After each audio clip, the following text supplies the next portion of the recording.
Hey there, everyone. Welcome to episode 2 of Stirring the Podcast. I am your host, Bobo. I'm here with my good friend, bandmate, and extraordinary local comedian, Zach Dresch. What's up, my friend? Man, not a whole lot. Just doing this podcast, doing episode 2 with you, and it's going to be a lot of fun. I think we're going to have some laughs tonight. Oh, yeah. I mean, you're a comedian. I'm not really a comedian, but I make people laugh sometimes. So, well, I came here to read poems, so you're in for no laughs. Oh, fair enough. Fair enough. I brought my book. This is my novel. The Tears We Roll is my first poem. I got nothing. You, what's the funniest joke that you've heard recently from someone else? For someone else that wasn't me? Yeah. God, I'm trying to think of one. One of the local comics had a really good funny joke about he took a quiz about what his political beliefs were, and it says he's an anarchist, which basically means he's a libertarian with shitty credit. I thought that was hilarious. Fair enough. Fair enough. I like that one. Or Nate Holtz, good friend of mine. MP Snyder's was the last one, but Nate Holtz has one. My parents just told me they got their COVID vaccines, which kind of bums me out because I always liked having an excuse not to hang out with them. It's like if we hang out, it'll kill you. So I'm gonna have to start hanging out with them now. It sucks. Those are the ones I've liked so far. Fair enough. I like those. That's pretty good. My dad told my daughter one the other day, so this is more of a kid-friendly joke. Was like, what's the janitor say when he jumps out of the closet? What? Supplies. Yeah. She loved it. Yeah. Oh, you have a kid-friendly show coming up? Yeah. I thought I saw on Facebook today. This Saturday.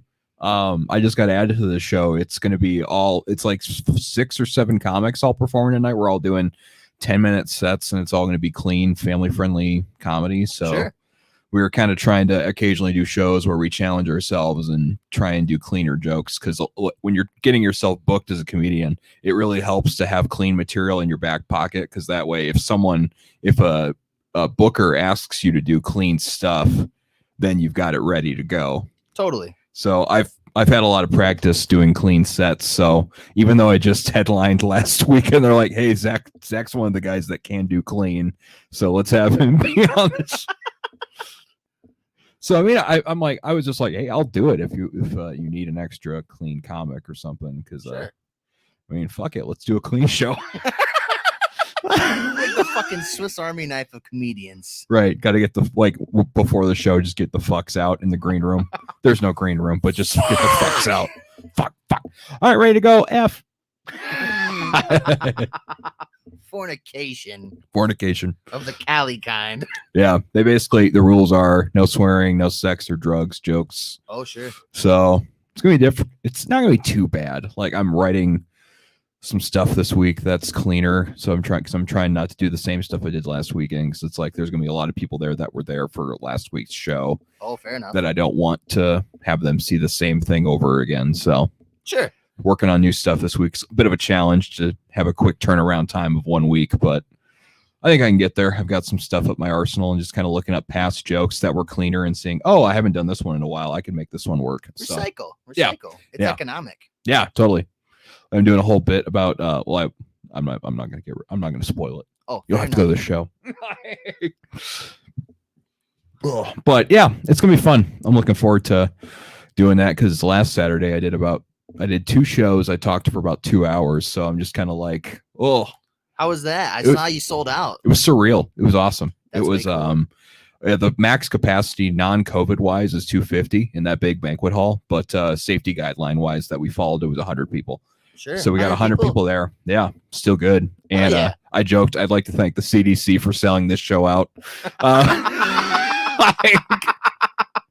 the only reason the show sold out. And it was awesome. It was totally. I did 50 minutes, but it felt like I was on stage for 5. It felt too short. It was too good. It was so much fun.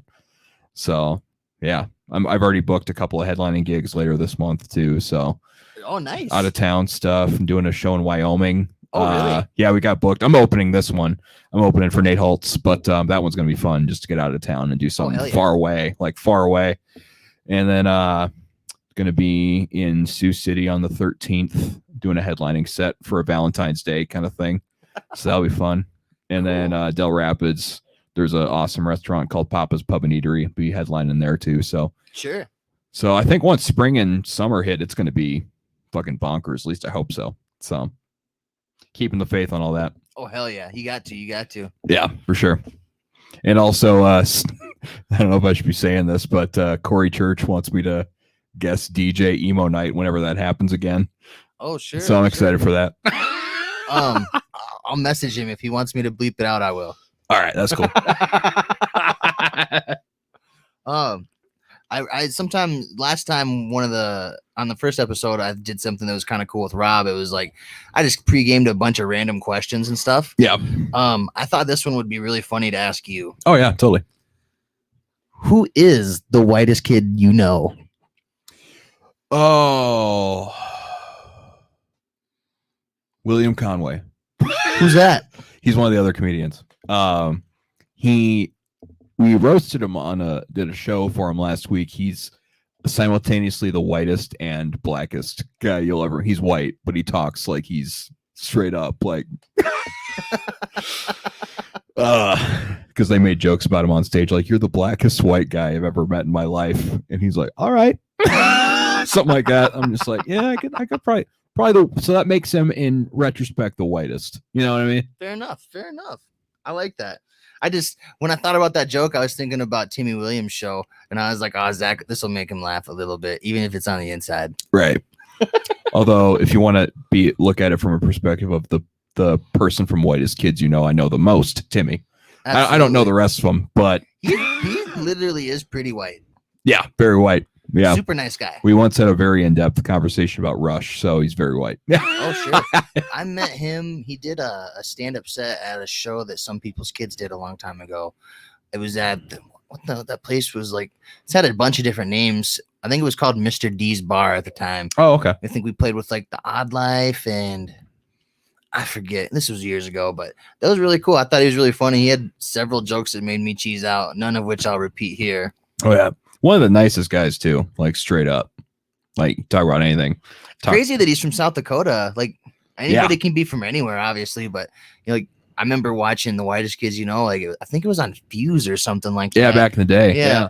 Because it was the one that always sticks out to me was, like, the song was about, like, get a new daddy or something like that. Yeah. That one's good. I liked the real story behind Lincoln's assassination. Lincoln being an asshole to everyone. Listen to the woman, John. Like, that was a good skit. But yeah, I never knew that Timmy was from Watertown until like I started doing stand up and stuff. And I'm like, oh yeah, he is from Watertown. Shit. So yeah. When I first started doing stand up, I saw him do a set at Total Drag headlining, and that was really cool to watch. So that was fun. So I was like, that felt like such a far off dream. I was just this guy doing 5-minute sets, bombing every night. Like, I'm like, oh, that's so cool.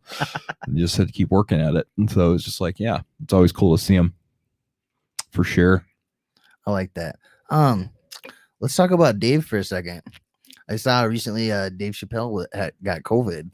Oh, he did? Yeah. I didn't see that. Sounds like he was doing all right when I had heard, but I mean, you never know that stuff can change every day. Like, right. He's been smoking cigarettes for a long time. He must, yeah. Damn. I mean, you got to hope for the best. I mean, most of these people are fine. Like, it was like 99% people are fine from it. You know what I mean? But yeah, there's a lot of like long-term effects that hit some people pretty hard. Like sometimes people have like debilitating lung and stuff like that. Did you get it? Not yet. Allegedly, I got it. I'm not tested positive yet. I had to get a test previously, and it came back negative. There you go. I got it in October.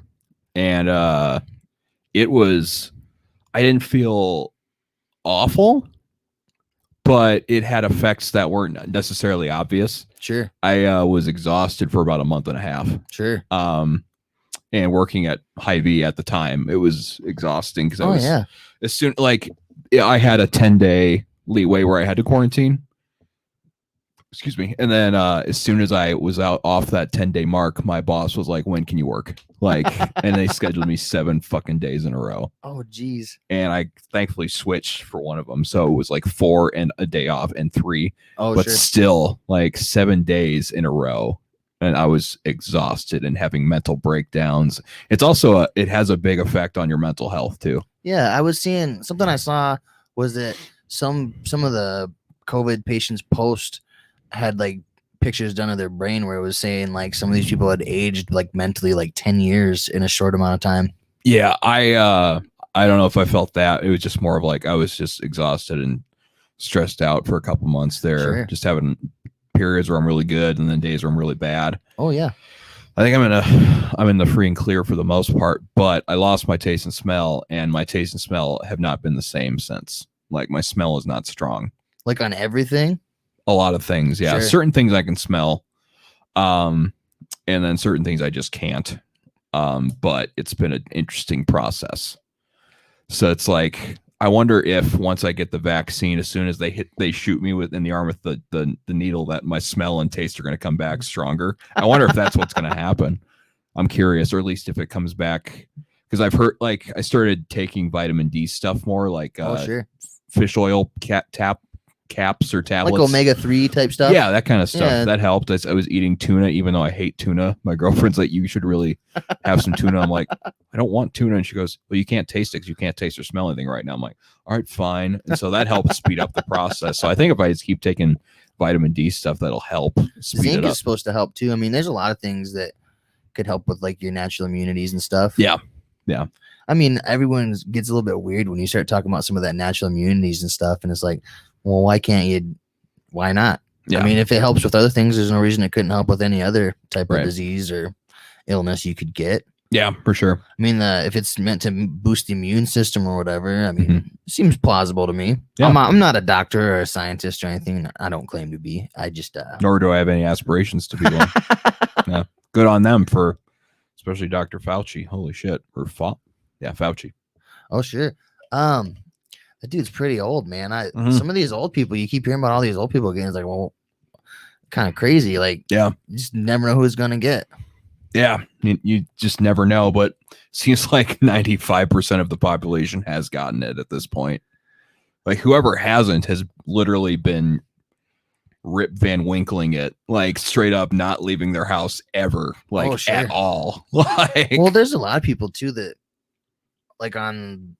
still believe it might be like a hoax type thing. So like there's people that won't even go get tested at all. Like they're Yeah. just not going to even go get tested or get involved with the whole shebang in any way, shape, or form. So, I mean, a lot of people could have had it. You know, there's incomplete data. I mean, yeah, it's it can be a serious illness. Absolutely. I think it's just like any type with medical things that are new. We're learning more about it every day. So, Right. I mean, I'm nowhere near an expert on it, and it's crazy because there's a lot of experts on like both sides of some of the information, Right. and so it's like sometimes it's hard to sift through the shit, you know. yeah, yeah, I just kind of try to hope for the best, you know. It's like at this point I've resigned myself to the fact that if I wind up getting COVID and die, that's what's going to happen. Probably I don't really go a lot of places, and that's fine with me because I like to stay home anyway. Oh, there you go. The only thing that really sucks is like obviously like not playing shows and stuff. But Yeah. I mean, honestly, not really a whole lot of shows are happening anyway, and there's still Yeah. a lot of people that don't want to do them. So I mean, like, I'd be fine. I don't mind staying home. I don't really go to the stores very often. I go to work and that's about it. Yeah, Doing this podcast thing has been kind of fun the last few weeks and stuff, and learning a little bit of new stuff each day about it. So there you go. yeah. That being said, I cannot wait till shows come back, though. Oh yeah, absolutely. I mean- definitely want to be there. Yeah, I mean, we are doing comedy shows and stuff, but Sure. I can't wait till national touring acts start coming around again. And So you think you'll be hesitant to like go to shows like if they're not following any precautions at all, or does it? I feel like outdoor shows are definitely more of an option for me. I think so. I want to say that I see a lot of the tours happening this summer will continue on, Sure. but I don't think it will. At least I think the rollout is taking longer than people expected it to. Yeah. So I see smaller club bands touring, but I don't see huge national arena stadium tours happening. You know what I Sure. mean? I can see like a band with a small following playing venues like the District or something, but I can't see huge premier center shows happening Sure. as much as I want that to happen, unless there's some sort of miraculous, the rollout is epic until June. And then, because I really hope that Rage Against the Machine show happens in July. Oh, I'm excited for that. We Yeah. we tried to get a refund on the tickets and they just made it a pain in the ass. It was like every single hoop you try to jump through, and then at the end of it, you don't even get the damn refund. And it's like I just wasn't even sure if the show was going to happen at all. Yeah. I mean, like what the hell? And I got a My Chemical Romance ticket. Oh shit, yeah. That was $250 for one ticket on the floor. So what, is that something that's getting rescheduled? It's been rescheduled to September. It was Okay. supposed to happen last September. Obviously, it didn't happen. But I'm hoping by September that things are back to normal. But what is normal now? It's like I don't see regular touring happening till 2022. Sure. So I don't know. I'm trying to be positive, but I'm also trying to be realistic at the same token. It's like, because they already just canceled Coachella. So that's they already canceled that. They canceled Glastonbury. All those festivals have been canceled. So it's like, I get it because it's getting close to April, May. Sure. It's like, I think they're putting it on a 3 or 4 month plan ahead of time. But the way things are going, I hope things start happening more in the summertime when people are hungry for it and ready. I hope the Green Day Weezer Fall Out Boy tour happens too, because I need to get a ticket for that. That would be nice. And only if Fall Out Boy played their first 4 records. But God, the last 3 are awful. Holy It doesn't shit. even, I guess I wouldn't say that I've actually listened to each album. But like the songs that they released made me not even want to give it a shot. They Maroon 5 to themselves, you know? just empty, watered out, fucking terrible pop. It's like, I get it if your pop is like really in original and catchy or something, but Sure. it's just run of the mill terrible stuff. But I don't know. I mean, Weezer's put out a lot of bad stuff. So is Green Day, and they're both in my top 5. But I will admit they've put out some clunkers. Absolutely. Like, there's some bad stuff on Uno Dos and Trey. Like, holy shit. And then Weezer's got some head scratchers too. What was that piece of shit that the Green Day just put out? Oh, Father of All Motherfuckers. There was like one song and it didn't even sound like Green Day to me. I was like, what is this? What is this? Yeah, it's a rough album. If you look at it as not holding up the standards to what Green Day usually does, it's a fun album. It's a fun 25-minute glam rock album. But glam rock is probably a good way to put that to me. It reminded me of just something like the singing didn't sound like Billy to me. It sounded like he was trying to be someone completely different. Yeah, he's trying to be Prince or something. Like, wasn't great. There's like half the album's good, but then half of it's like, what the hell? Sometimes that's just not enough. Yeah, for sure. But God, I hope their next album doesn't suck. I'm just like, since they're in quarantine, it's like, oh, you kind of hope some of these bands are making albums right now because they have time to, you know.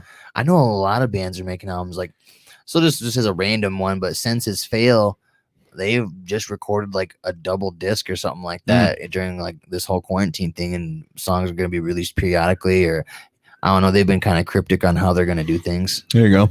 AFI's got something coming out too. Oh, sure. Listen to the 2 tracks that they released. I'm not a fan. It's just, I miss Davey sounding like that punky Misfits guy in the 90s. I just miss that style of AFI. We've got a problem. Yeah. Hey. Now it's all the wrong people. God, it's bad. He probably doesn't smoke as many cigarettes anymore. Probably not. No. And I get why he sings like that, because he can't sing like he used to anymore. I don't blame him for changing the direction of the band. Sure. I mean, sometimes you gotta just evolve. Yeah. But for me, that's just not the same. I just miss that early punky AFI. I'll go up to December Underground. Like maybe Crash Love is okay too. But just there's moments I'm just like, oh, why? I remember when that Miss Murder song came out, and I was like, what the fuck? Yeah. My favorite is certain songs in AFI's discography around that era. He just randomly goes, "Ah!" Ah! Like he's throating someone or something. Yeah. Seek this pain. Ah! Ah! Ah! It's fun. Yeah.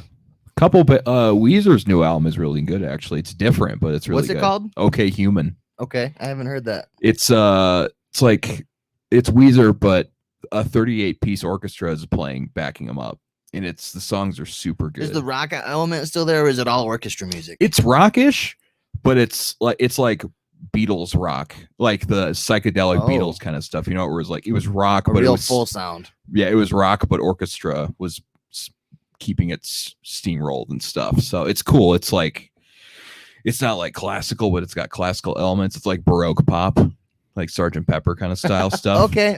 So it's like really catchy pop rock melodies, but mixed with orchestra backing them up, and it's really cool. Because the producer of the album has produced like Panic at the Disco, and so he knows how to make pop songs work, but it sounds like a band backing up too. So it's really cool. That's awesome. So I was worried about it. I'm like, I don't know how this album's going to sound, especially since Weezer's so hit and miss, but this album is really, really good.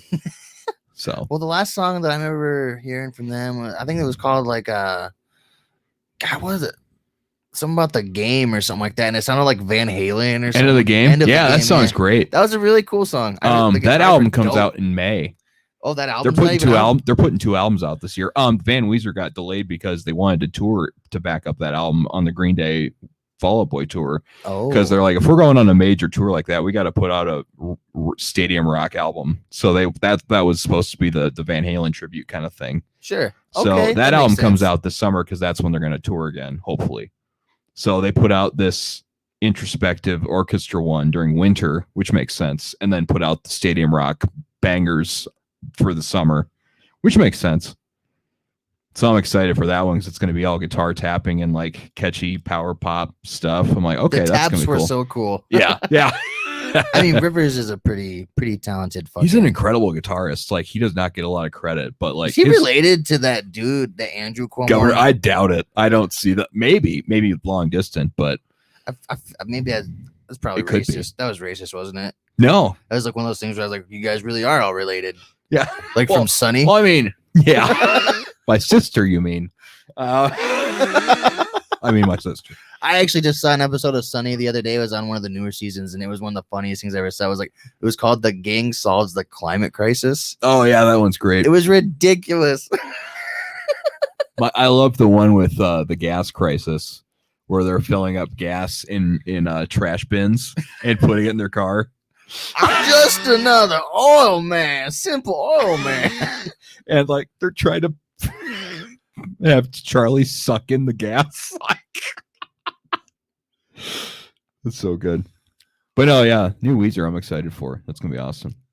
And the Dirty Nil just put out a new album. It's so good. It's called Fuck Art. Perfect. So if you're looking for like a fucking like garage punk with a lot of catchy hooks and all over the place, I can't pinpoint how they sound. To me, they sound like Cheap Trick with punk and balls. It's good stuff. Okay. And some Motorhead elements too. It's kind of cool. And they got a little Green Day, Weezer kind of vibe going on too. So it's all over the place. Sure. But yeah, Dirty Nil is like my favorite new band right now. I guess I'm not aware of them, to be honest. Check them out. They're good. Okay. Dirty Nil. Fuck Art. I mean, that sounds cool to me. Yeah. Yeah. He got the album title because he was not finger painting, but his mom asked him to join her for some painting classes, and he didn't want to do it, but he decided to do it anyways. And then there was this guy in the class that was really loud and obnoxious, and whenever he'd be told to calm down, he just muttered to himself, "Fuck Art."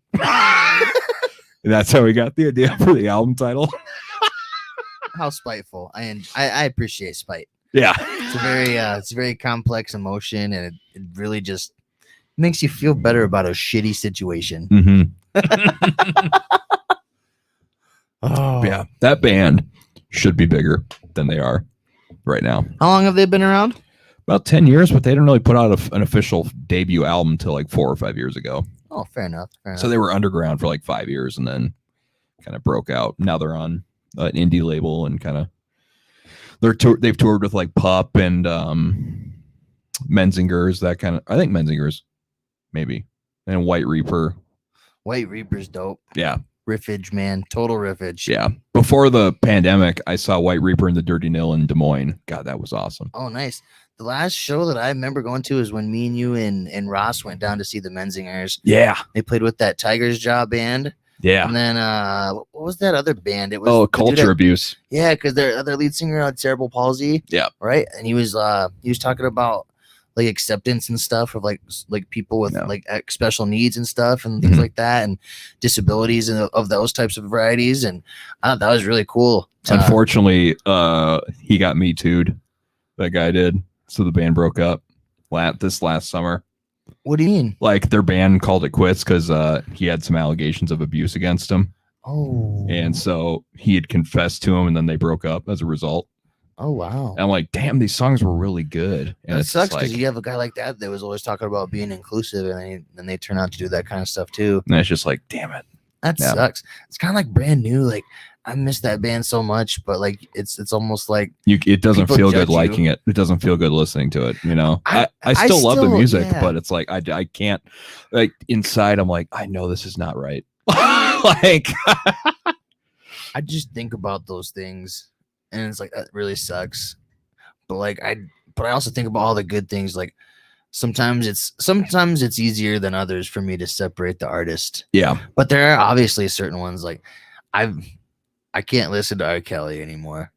Yeah, reasonably so. And did you hear about the country singer that got that was the guy that fucked around and missed his opportunity to be on SNL and then got a second shot, right? Yeah, and then he looks like he's from the 80s with a mullet or something. Yeah, and then he fucked it up again by saying the N-word. I saw that. Yeah. So like I think he's done with second chances at this point. Man.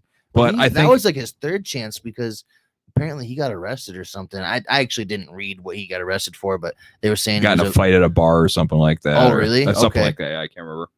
But I can see since he's been making a lot of streaming money that they're going to try and just put him on hiatus for a bit until say that he got rehabilitated or something and that he's all good now or something. It all comes down to the almighty dollar at that point.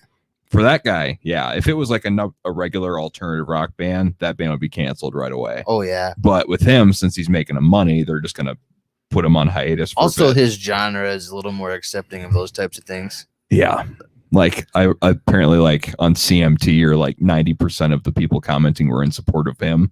Like, oh, just give him another chance or something like that. I'm just like, clearly does not deserve one because he's fucked up like 5 times. It's like... The masks thing, it's like, okay, that's just like that's a manners thing. That's like you should wear your mask if you're in that around many people. Sure. But so if he fucks up, it's like, okay, give him another chance. I understood that one. But it's like this one, it's like, dude, like, you know, I'm a big advocate of free speech, but like that doesn't always mean like freedom from consequences. Like people don't have to like what you say. Yeah. Like you can absolutely say whatever you want, but like sometimes people might take that the wrong way and you might get your ass whooped. And you're that famous of a guy, you're going to have TMZ on your ass all the time. Oh, yeah. And that's how he got caught. It's because TMZ was following him around. Have you seen the Twisted Tea video? No, I haven't. You haven't seen the Twisted Tea video? No. Oh my God. So like you've heard about it though? Heard about it, yeah. Yep. I mean, like, long story short, it was just some drunk white dude. He must have been drunk the way he was jawing off, but he just kept saying the N-word or whatever, and he kept calling him that, the black dude that or whatever, and he kept, black dude was being pretty calm about it, to be 100% honest with you. He had that Twisted Tea in his hand, and this guy's like, you gonna fucking hit me? And then he drops the tea, it gets all shook up, and then the dude picks it back up, bops him across the mouth, and the thing explodes. Oh, shit. I cannot believe that dude took the hit like that too. Like he definitely probably could have died that night. That was a big boy that was beating him up. Yeah, no kidding. Wow. Damn. Fuck, man. When I watched that can explode though, like holy shit. Oh. I was not like 0 to 100 fucking like that. That's intense. Oh. I mean, it happens, man. Yeah. Fuck. Ooh, some of my speedball questions. I split them up into 2 halves. Oh, So yeah. we'll do first half of them Right on. right now, and then I'll do the second half once after we get back from the second half of the show a little bit later. Yeah, absolutely. This is a play on words. All right. Where did you go, my lovely? Oh, it's that where do you go, my lovely? I want to know. That's a good song. I want to know. Techno, man, for the 90s. I loved 90s techno, especially Night at the Roxbury. Oh yeah. Oh man. What was that name? What was the name of that band? Mm. You know the song No when you Mercy. hear- Okay. I think that was the name of the group. Okay. I can look that up, but I'm pretty sure it's No Mercy. Question number 2. You like to burn things? Kind of. I don't know. I just started like making coffee a lot, so like that's kind of its own burning. Sure. Fair enough. Like, I don't know. I like to be at bonfires and help put logs on the fire and stuff. Sure. I guess this question came about because I was thinking about there was that Simpsons Road Rage game that came Oh, out yeah, in I love the that game. 2000s. And one of the little things that Ralph would always says, like, when I get home, a leprechaun tells me to burn things. Oh yeah, I remember that. Take me someplace to eat. I don't care where. And then Take me to the Frightened Dutchman. I like to watch the landlubbers chow down. We gotta get back to the nursing home from Matlock. Matlock. Favorite cut of meat? Prime rib, Ooh, okay. Do you like it a certain cook? medium. Medium? Sure, Yeah. sure. Anything more is just kind of abuse. Yeah. Unless you're making like a prime rib sandwich, you know what I mean? You Yeah. might cook that a little bit more, put some cheese on there, maybe some vegetables or something. I love ribeye too. Can't go wrong with that. I saw today Uncle Ed's Meat Market had some special burgers on sale. It was like 25% elk, 25% Wagyu beef, 25% wild boar, and then 25%. I forget what the other one was, but it was like 2 patties for like $12. So I'm gonna try and go smash on a couple of those tomorrow. Oh, that sounds good. Yeah, I was like, oh fuck, put that shit in my mouth. Yeah. Favorite soda of all time? Oh man. Damn it. That's a good question. I feel like we need to break this down into 2 different categories: the special flavors and the regular. So you mean like the colas and then the fruities? And the special one, like the special like side ones, like cherry Coke, that kind of thing. Okay. So Coke is my favorite of all the Almighties, Okay. and side flavor, Mountain Dew Baja Blast. From Taco Bell or any variety? Any variety. I think it's not always the best from Taco Bell, but like when it's the best is when it's the best from Taco Bell. Yeah. Like when it's super carbonated and fresh. Like, I think I was ranking the Mountain Dew flavors with a couple buddies a few days ago. that would be hard because there's so many awful ones. Yeah. my That favorite watermelon one. Oh my that god. one, that was not good. That was bad. I smelled it and that was enough for me to be like, I'm not gonna put that in it my just mouth. tasted bad. I don't wonder if it's because my taste buds are not quite fully back yet, but maybe it's also because it just wasn't good. Sure. But if I had to rank Mountain Dews, I'd put Classic or Baja Blast is my favorite, then Classic, then Livewire was great, the orange Mountain Dew, and then Code Red is pretty dope. That's 4th for me. Pitch Black was okay. Whiteout is pretty generic. That's like the citrusy one. Sure. It almost reminded you of like a Squirt or something like Yeah, that. or Like Fresca, that Squirt kind of had thing. Mountain Dew. Yeah. Then Watermelon is awful. No. Yeah, Watermelon, and then Do USA or Do SA. That one's fucking awful. The They Liberty just Dew or combined whatever it was. Code Red, Voltage, and The Whiteout. Yeah. ugh. Oh, Voltage is pretty good. I'd put that 4th or 5th. Probably 5th. After that, everything else, I'm just like, eh. My But- favorite soda of all time is hands down Ruby Red Squirt. Oh, Squirt. Yeah, that's awesome. That is Just great. ruby red squirt. I mean, I really like regular squirt too, but ruby red squirt is like, God, that sounds really good right now. you find them at Hy-Vee all the time. Yeah. 20-ounce bottles and shit. Since I left there, I'm trying to go to Walgreens more than instead of Hy-Vee, 'cause I'm trying not to be like, hey, I'm still around. Like, Hey, you think you could work on Saturday? Nope. I got terminated. Fuck off. You got terminated? Mm-mm. I left on my terms, and then they just termed me, so I was done. So I quit technically. Oh, okay. So I wasn't fired. I quit. like you quit on good terms and could, if you had to work there again someday, you could. I probably could. Yeah. Okay. They asked me if I wanted to do part time, but I don't have enough time as is to. So I work 40 hours at this new job, and I'm going to be doing shows all the time. Sure. So How's the new job going? it's good. Where you working at again? It's CCC, so it's like information It's services. like right down there on the corner downtown on like 9th and Main. Yes. Okay. Yep.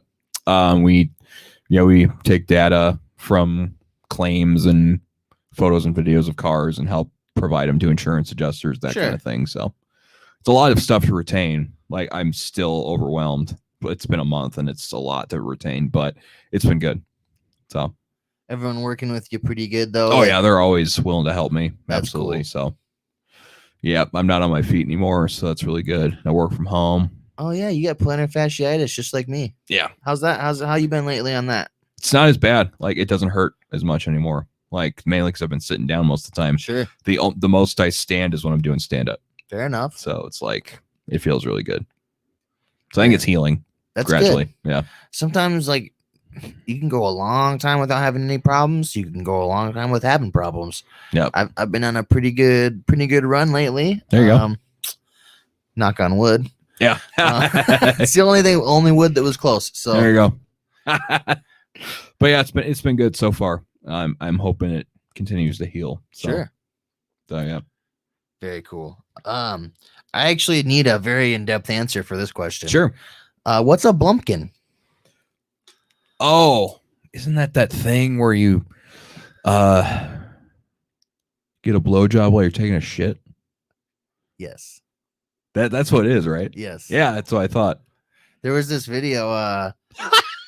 There's this video back in the day that Austin Day. Have you ever met him?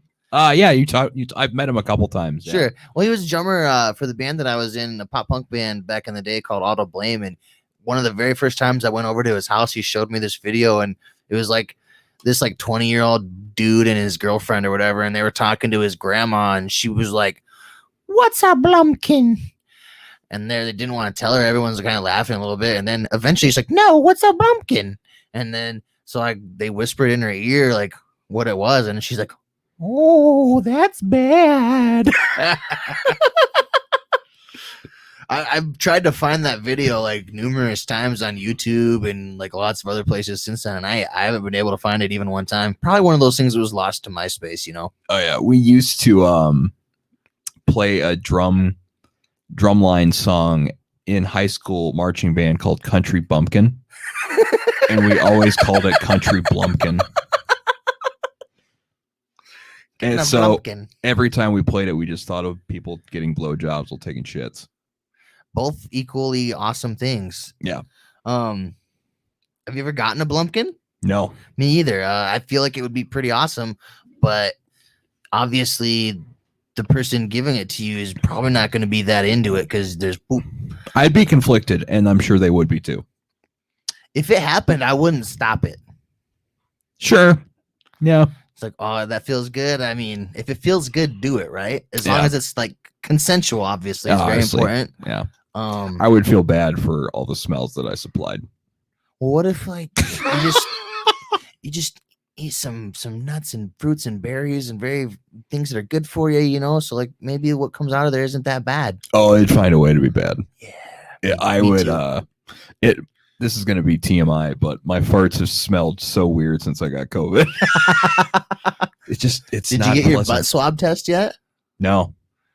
Apparently that's the new thing over in China. It's a more accurate, quicker way to test for COVID. They just right in the pooper and there you go. Personally, I don't really like things going in my butt unless it's a tongue. Yeah, it's a pain in the ass. I don't know. No hard objects. Yeah. Soft and steady wins the race. Not with Wins me. you a prize on your face. Yeah. Not for me. That was a rhyme. It's a good rhyme. Storybooks.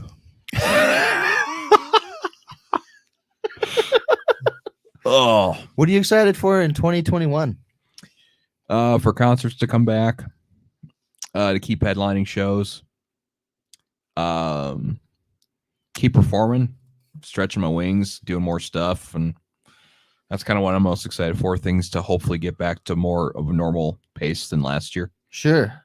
So that's kind of what I'm excited for. Sure. What about like on the music front? You know, obviously you've had the Disarmed for a long time. Yeah. I tried to write this all down from memory. I didn't actually go research the links, but is the other band called Sharon's Little Helpers? Yeah, we're still going. We just haven't done anything for a while. In fact, Cody, the singer, and I were talking last week, and we're getting stuff hopefully back up and running soon. Sure. So we just want to jam and work on some new songs too. So that's still going. But I've been doing dueling pianos. Is there a name for that? I just wrote down duo. Yeah. Dual Purpose is the name. Dual of it. Purpose. Okay. So it's me and Michael Sorensen, and we have another fill-in person most of the time that's playing piano. So it's kind of a dueling pianos thing. So I play drums, they play piano, and we just kind of do all requests for 3 hours with audiences, and they any request. Vocals or anyone singing? All of us sing. Sure. So depends on the song for me. If I can drum and play it, I'll do it. Fair enough. A lot of the songs that people request are really easy to play though. So it's a pop stuff like each night we're guaranteed to play Friends in Low Places, Sweet Caroline, Sweet Caroline. Yeah, those drunk assholes love it.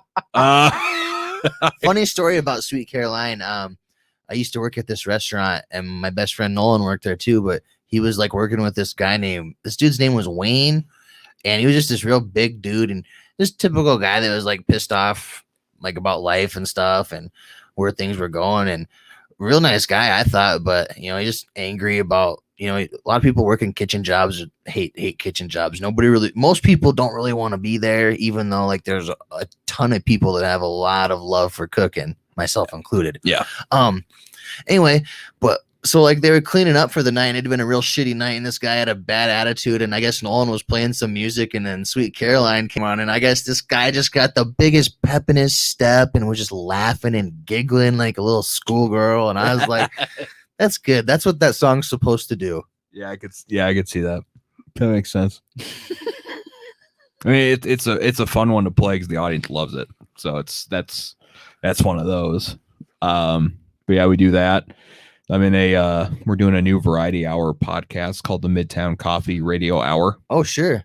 So it's like NPR's live from here, but we do skits, we play covers that we all kind of learn. We do about 4 or 5 covers an episode.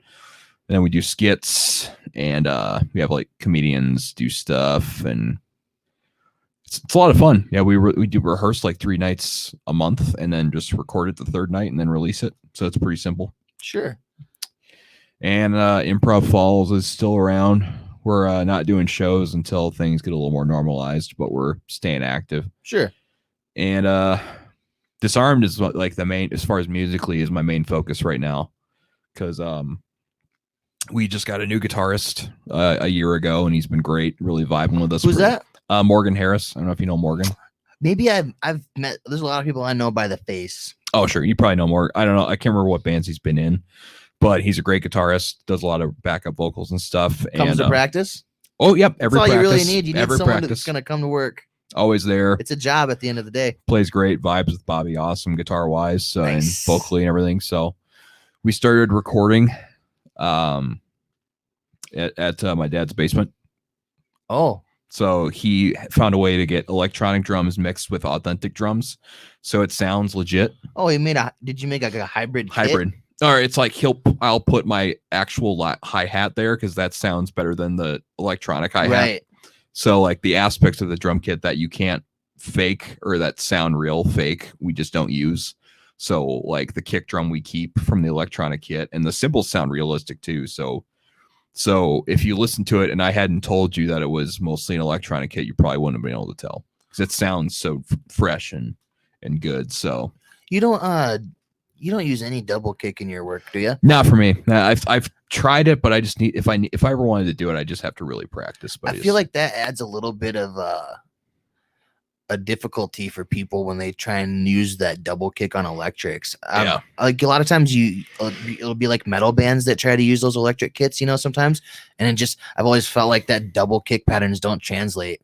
But No. like, you got like a real good like flow and vibe when you play your drums. You know what I mean? I feel like electric kit, I think you could make that sound really good. Yeah, there's no lag on it too, so it all sounds good. Sure. So we managed to make it sound really, really good. And so we're throughout the next coming months here, we're gonna finish recording and seeing where it takes us, and then hopefully by the time things kind of go back to normal, we'll be ready to go. Like, haha, suckers, we got an album out. Like, we're recording and everything. So yeah, we're kind of hoping to be a little ahead of the curve with as far as local music goes. So fair enough. Be ready. So when we come back, we're like fucking back, like new member. We're crushing it with all these new songs. We got a new album. Here we go. Let's do shows. So we're ready. Dude, that'll be cool. That'll be a lot of fun. Another thing I was asked about last week, Rob was like very adamant about finding out what was going to happen, but he keeps asking about aliens.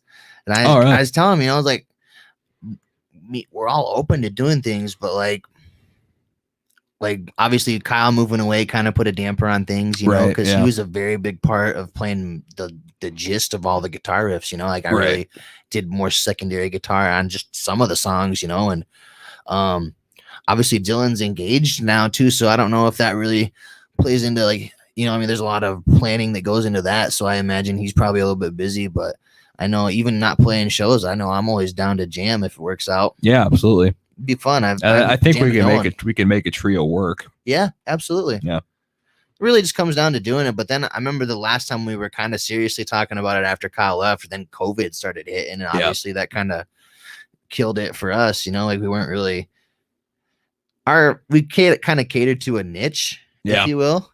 And like obviously a lot of those people weren't going out to shows, so there was really not a whole lot of reason to try and practice new material like we were thinking about. Right. Yeah. But it's always fun to jam. I remember we were doing some of those songs and we were trying to do some of those quarantine videos and stuff, but yeah, those were cool ideas. I like that stuff a lot. It's hard to make some of that stuff work when you don't always have the equipment though. Right. Yeah. But I mean, it's not too bad.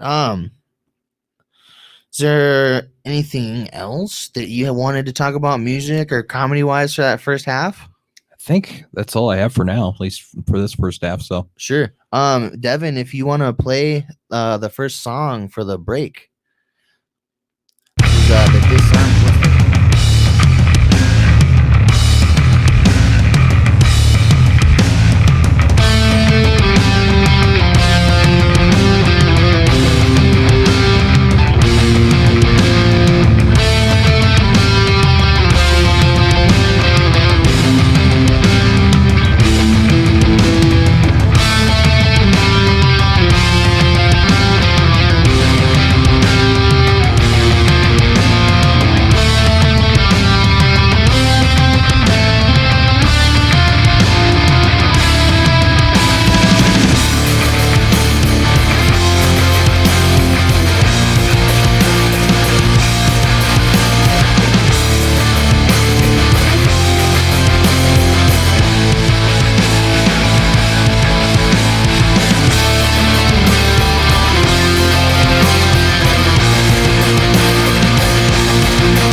Can you ever grow to be something more than you've decided for yourself?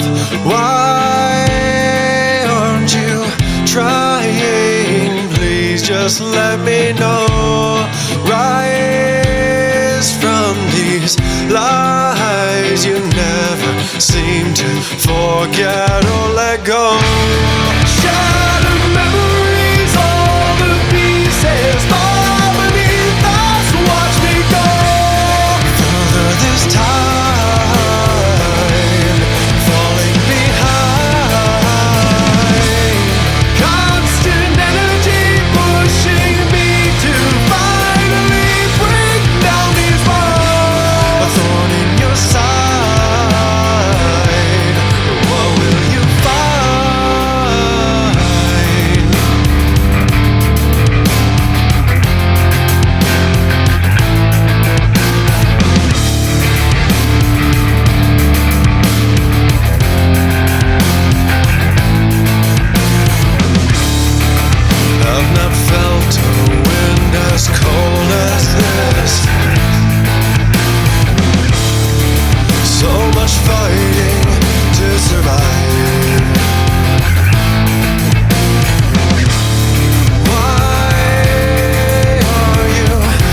And we are back.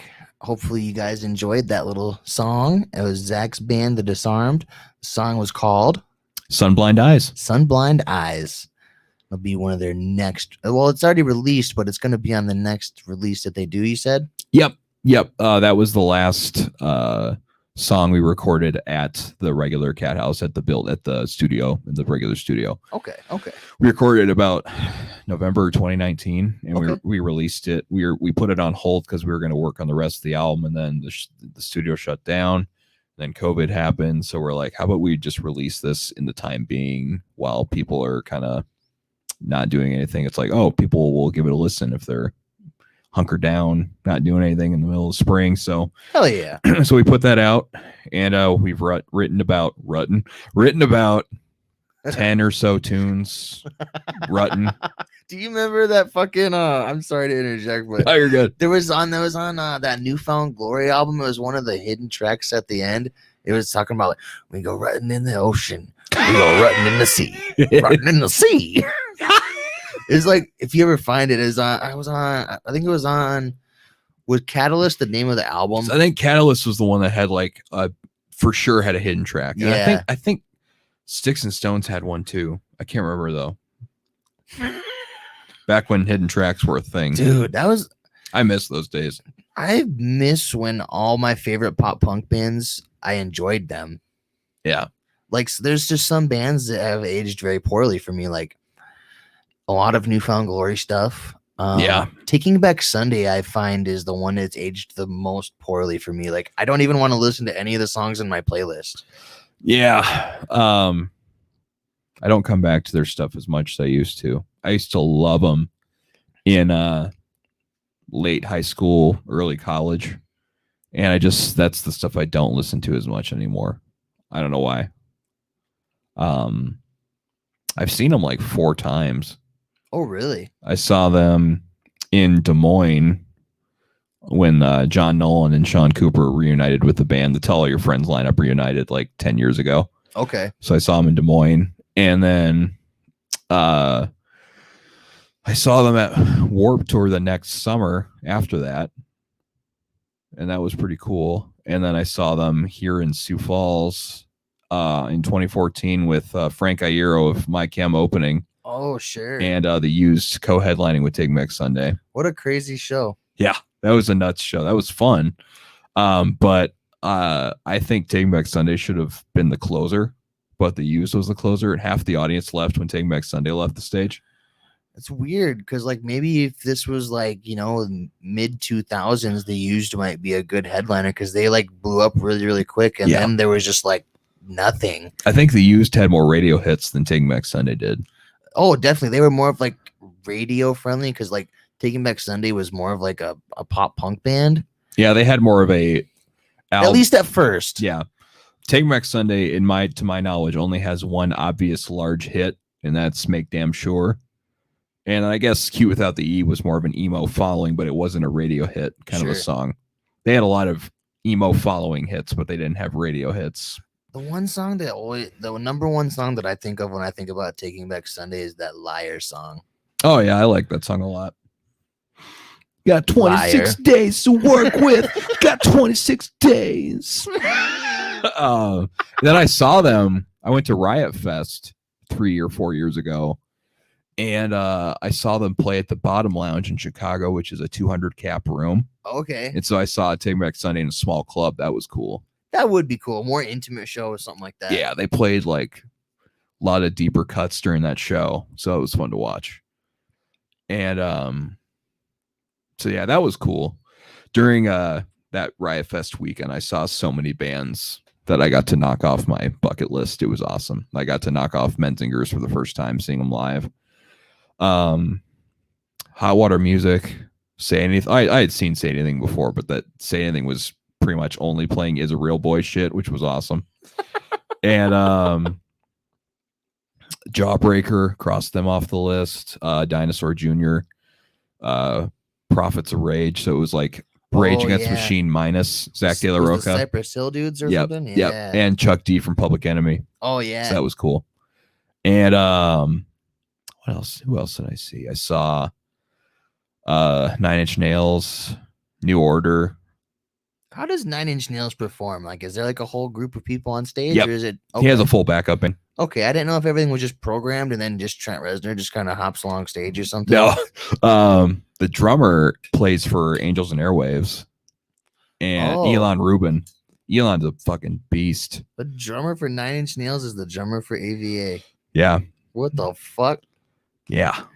And he's the one that actually makes AVA sound tolerable at this point. Like I like that Kiss and Tell and the Rebel Girl song. Those are really good songs. He basically, I think he is the guy that tells Tom, you know, you don't have to do the stupid dumbass intros for every song. You can just cut to the chase.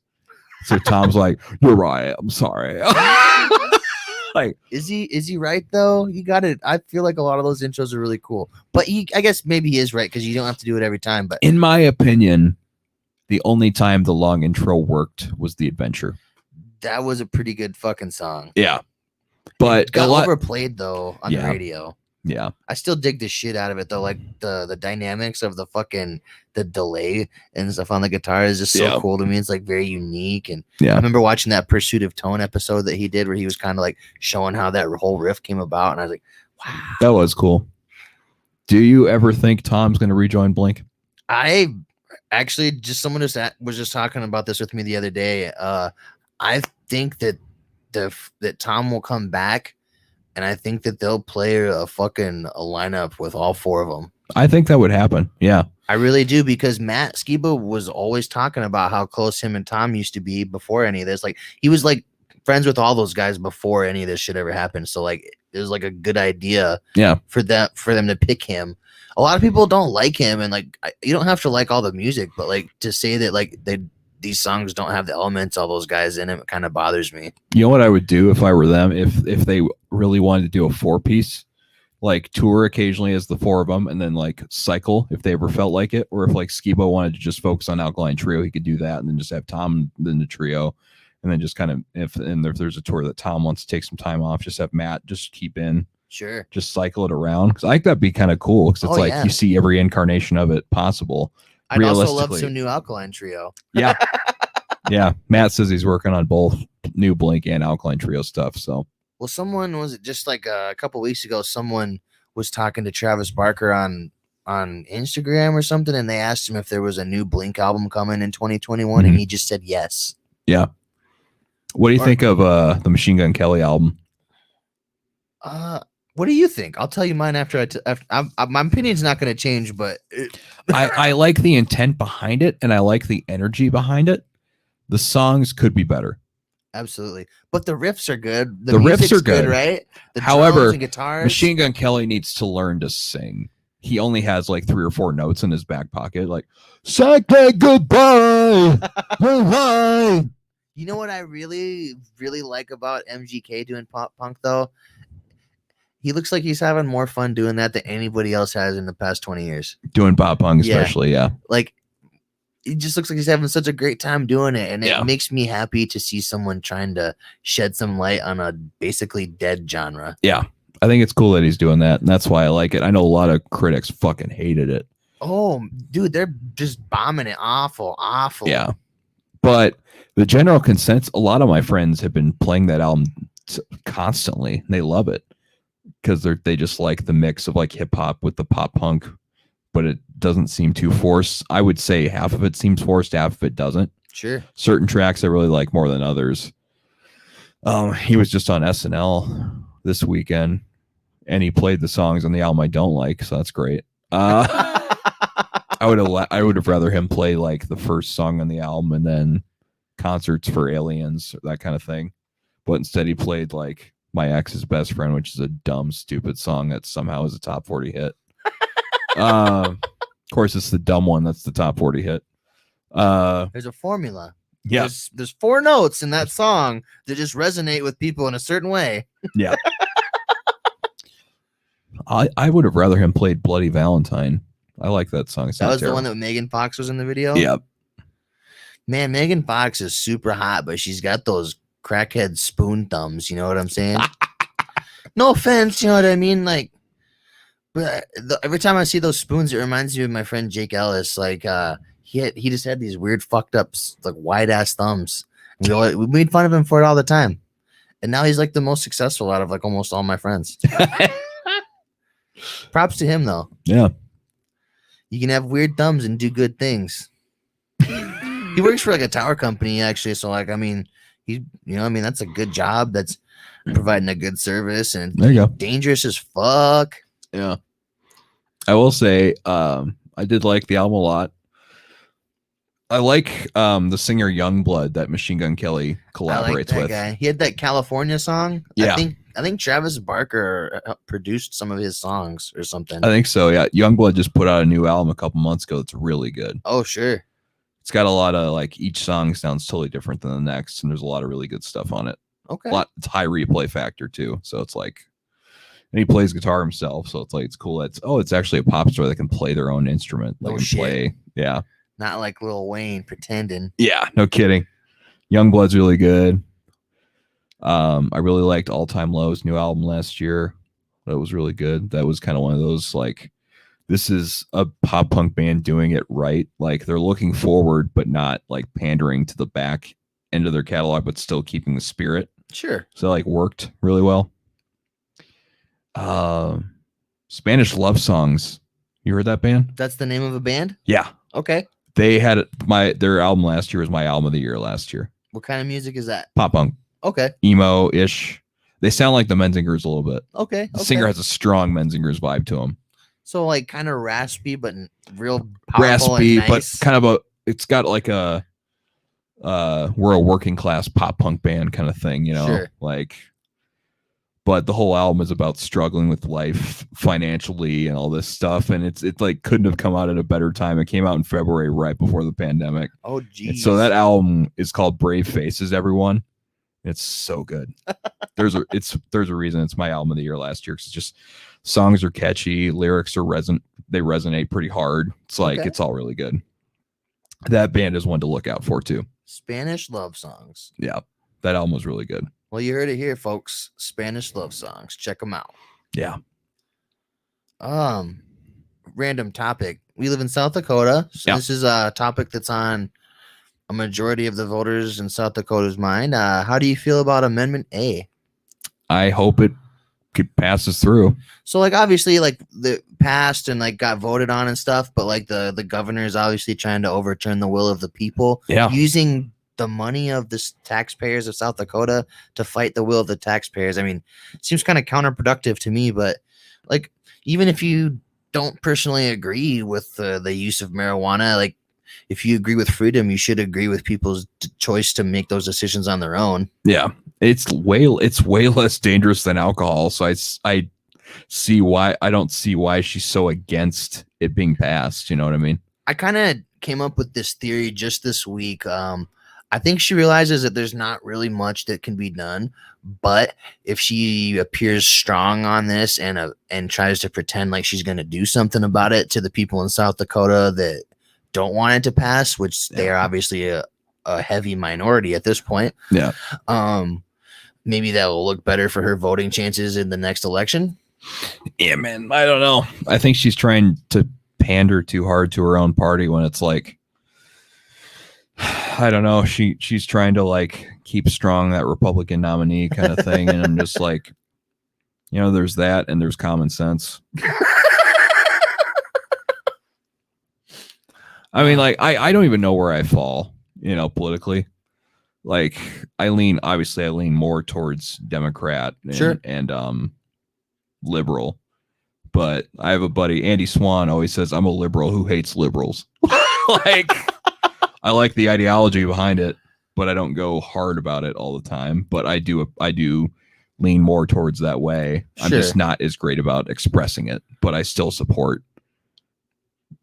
that. Sure. I don't think there's anything wrong with that. I mean, everyone should be able to be free to support what they support. I take issue with people though that can't call out their own people. Yeah. And maybe that's what he was saying, like you're a liberal that hates liberals because you realize that sometimes these people go a little bit fucking crazy on the cancel culture and some of these things, you know, like obviously there's non-negotiable things, like if you got like rapists and stuff running about, like I have no sympathy for those types of people, but like someone just said something wrong on, like when James Gunn when he got in trouble for those weird pictures and stuff or whatever that were on the internet. Like, if that dude's legitimately a pedophile, I feel like there's only one cure for that, in my opinion.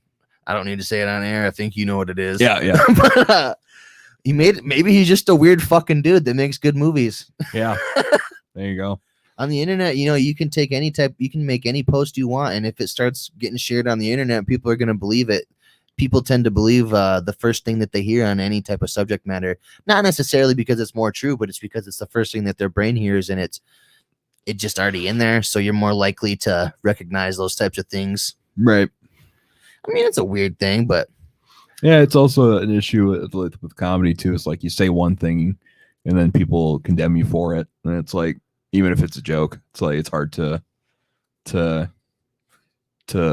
apologize. And people are like, oh, he didn't mean it. It was just a joke. It's like, it's hard to distinguish that kind of stuff. I don't know.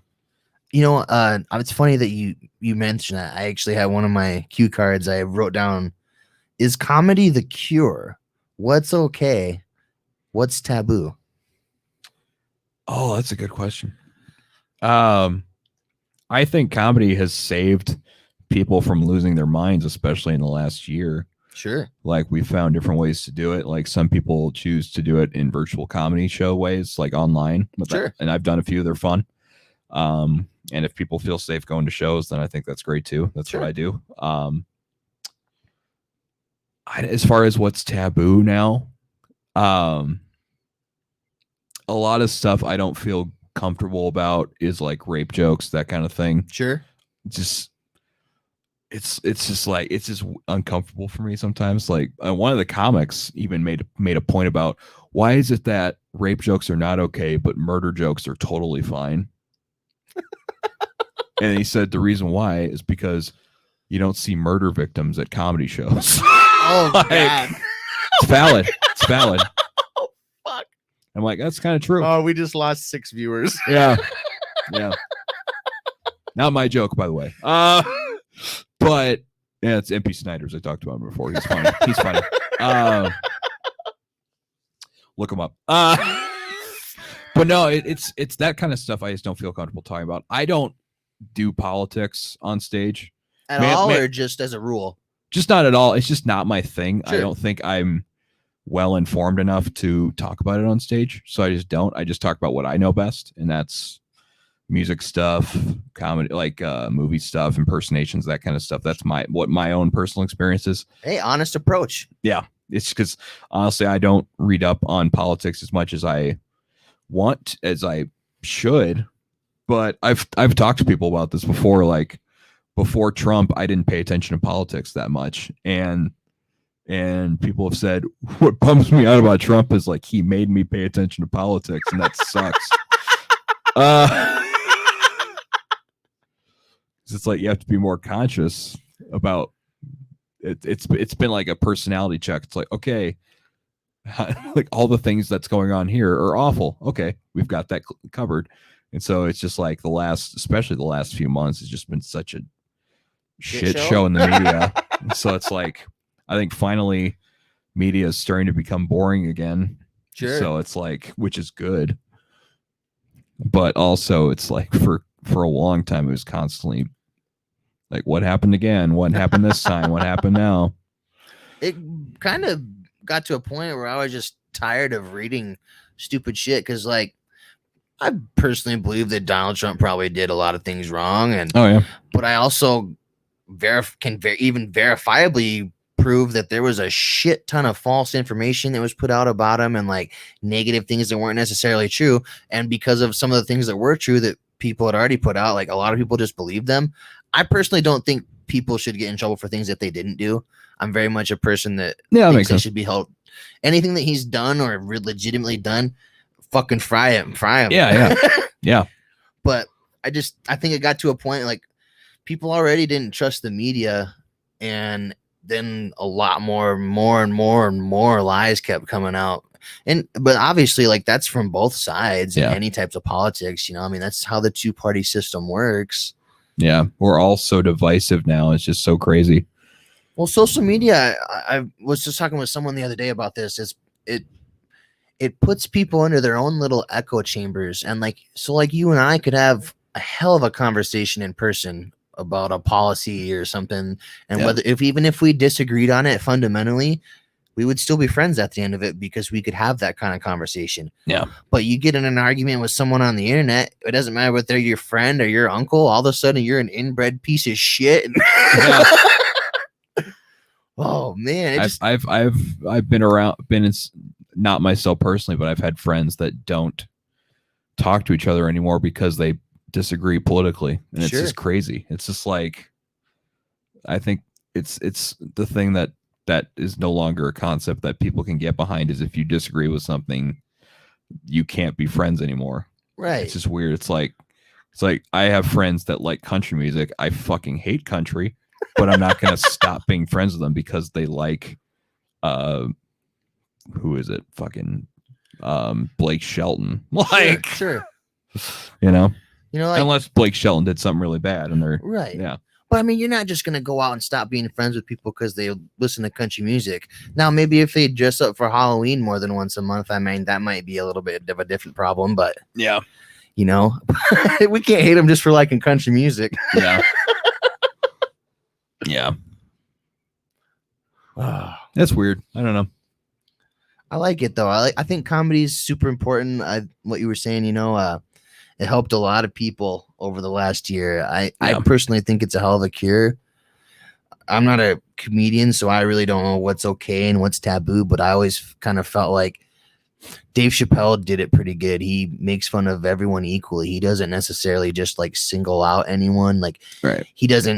He's definitely singled out individuals in his stand-up at times, but he doesn't like make a point of just doing that kind of thing. It's not just necessarily his only shtick.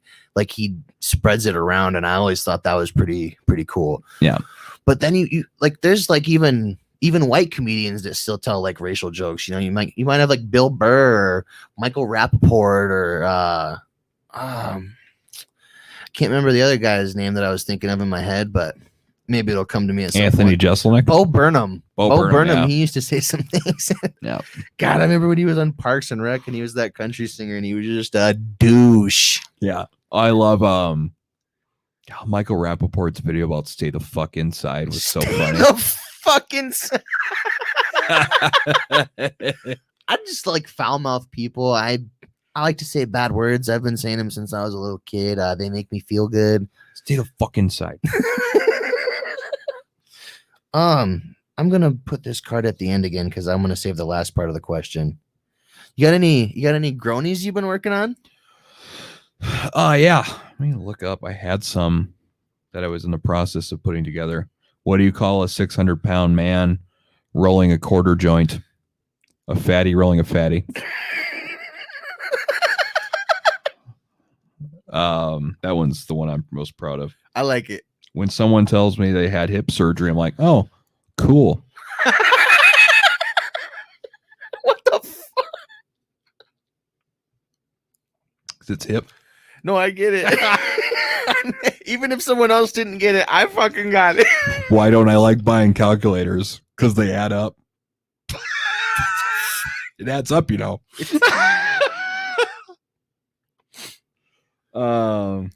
think those are the main ones I had. I like them. What's a pirate's favorite hipster band? Uh-oh. The Arctic Monkeys. Those are my main ones I'm doing this weekend. I like them. For those of you who don't know, Zach has this little bit he does that. It's what I think about when I think about his comedy. It always sticks out in my head. He has them. They're called the Groanies, and I personally think most people like them. But you might have a few people out there that are kind of like, oh my god, they make it groan like. But if you can appreciate good humor, that it's not always super obvious, I think they're right up anyone's alley. I fucking love them. You got shirts, right? Shirts? Yeah, they've been selling really well. There's a link somewhere. I can find the link and put it in the episode post-production or something. I don't have a merch site, but okay. I keep posting on my social media like, hey, hit me up if you want one. I can mail it out to you or just Venmo me or whatever you want to do and sure, that kind of thing. So yeah. Well, that's it. On that specific note, guys, Zach said he's got some stuff on his website, or not his website, but like on his social media. So follow that for the links on that. I got a few more questions. Star Wars or Star Trek? Oh, Star Wars. I followed it more growing up. So Good answer. I was like, I thought about it when I was writing that question down. I was like, what if he says Star Trek and I have to ask him to get out? And yeah. No, I'm just kidding. I wouldn't ask anyone to get out. I like Star Trek too. You have to have a favorite. And there is a right answer. Favorite curse word?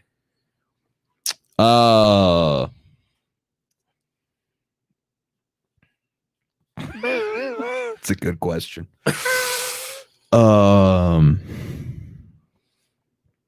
Cock. Okay. It's fun.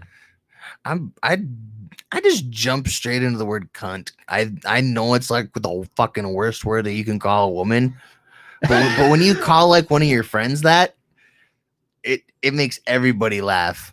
Like I just can't help it. I go straight there. So anyone that's offended by that, I apologize. Which dead comedian would you bring back for one more set? Mitch Hedberg. Mitch. Oh, okay. Without a doubt. Sure. I like that. He had a lot of good jokes. What was one of my favorite ones that he had was I used to do drugs. I still do, but I used to too. That was good. I'm trying to think of my favorite Mitch Hedberg joke. I don't have a girlfriend. I just know a girl that'd be really mad if she heard me say that. What was the one where he was talking about? If I'm ever on a boat, I will no longer reach for a life preserver. I will reach for a lime and be saved by the buoyancy of citrus or something like that. There's another one. You can't please everybody. And last night, all those people were at my show. How much pie is too much pie? Never enough pie. Specific flavors you enjoy over others? Apple and cherry are my top two. Okay, I really like pumpkin pie, key lime pie. Cream pies are fun. Until you have a kid. Yeah. I kidding. used to like pumpkin pie more. I just it's dropped off for me. You don't want it all year, but like when it comes around, you know what I mean? Like yeah, it's acceptable. Yeah. Apple, cherry, and blueberry, my top three. Okay. Yeah. Okay. The three fruits. All right. Yeah. All right. Yep. What's your favorite vacation movie? Like the Chevy Chase movies. Yeah. The first one. The first one. Everyone always says Christmas Vacation, but I have a soft spot for the first one. I love the first one, and obviously Christmas Vacation is funny, but when Vegas Vacation came out, I saw that movie so many fucking times, and I think about it all the time. And like when Rusty keeps putting in a quarter in and keeps winning the fucking cars and shit. Nick Papa Giorgio from Yuma, Arizona. Yeah. I never did see the Ed Helms one, the reboot. Oh, I didn't even know that was a thing. Yeah. Ed Helms is the guy that played Andy in on The Office. Yeah, okay. He played Chevy Chase's, or he played Rusty, I think, and leading his own family on a vacation. And then I think Chevy Chase and his wife make a cameo in it. But yeah. I think the dude who played Rusty in the fucking Vegas Vacation was Jay Moore or something like that. Or Ethan Embry, I think. Oh, it wasn't Jay Moore. For some reason, those two dudes look the same to me. Ethan Embry played the bassist in That Thing You Do. Okay. He's the only member of the band that they never gave a band name to because he was the bass player. They called him TB Player. Bass players get a lot of shit, man, but they keep the fucking groove rolling. You know, like there's all the parts of a band are pretty important, but you know, like I personally think drums and bass are maybe the most important because they're kind of like the heart and soul of the whole music. Yeah. You know, if your rhythm section is terrible, it doesn't matter how good your singer or your guitarists are. Yeah. Yeah. That's for sure. Who's one musician that's alive that you'd still like to meet?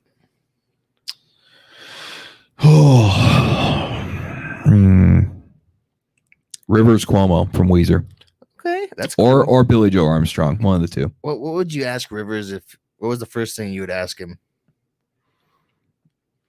I'd ask him what his favorite song he's ever written and his least favorite song he's ever written, just out of morbid curiosity.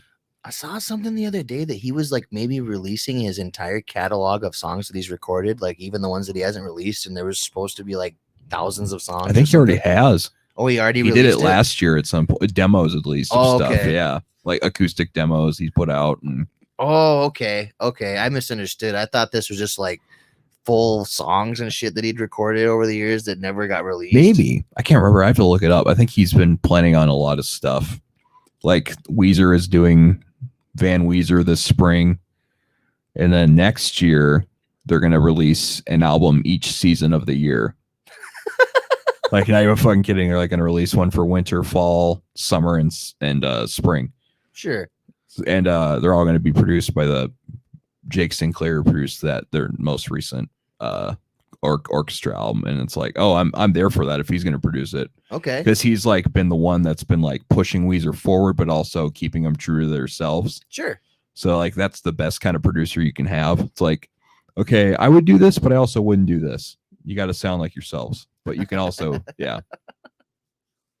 I'm really excited about that new Blink album. Someone was asking me the other day how I would think about new Blink music, and I was just like, honestly, if it's an okay album with like a handful of good songs, I'm gonna be happy because Mark's always been my bread and butter. Yeah.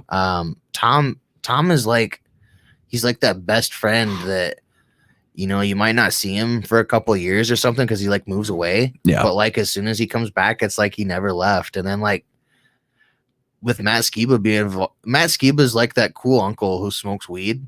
Yeah. Yeah. And then I don't know, man, See, I love Matt Skiba and I love Alkaline Trio. They're in my top 5 with Blink, but Matt's a solid placeholder for now, but I want Tom back. I'd love to have Tom back. Yeah. I just want Tom to want to be back. Yeah. Matt is that, the only other person that I could see replacing Tom. I can you even think of anyone? Like maybe there's someone out there who could do a good job, like one of those dudes from All Time Low or something, but Possibly, but it wouldn't be the same. no, it wouldn't.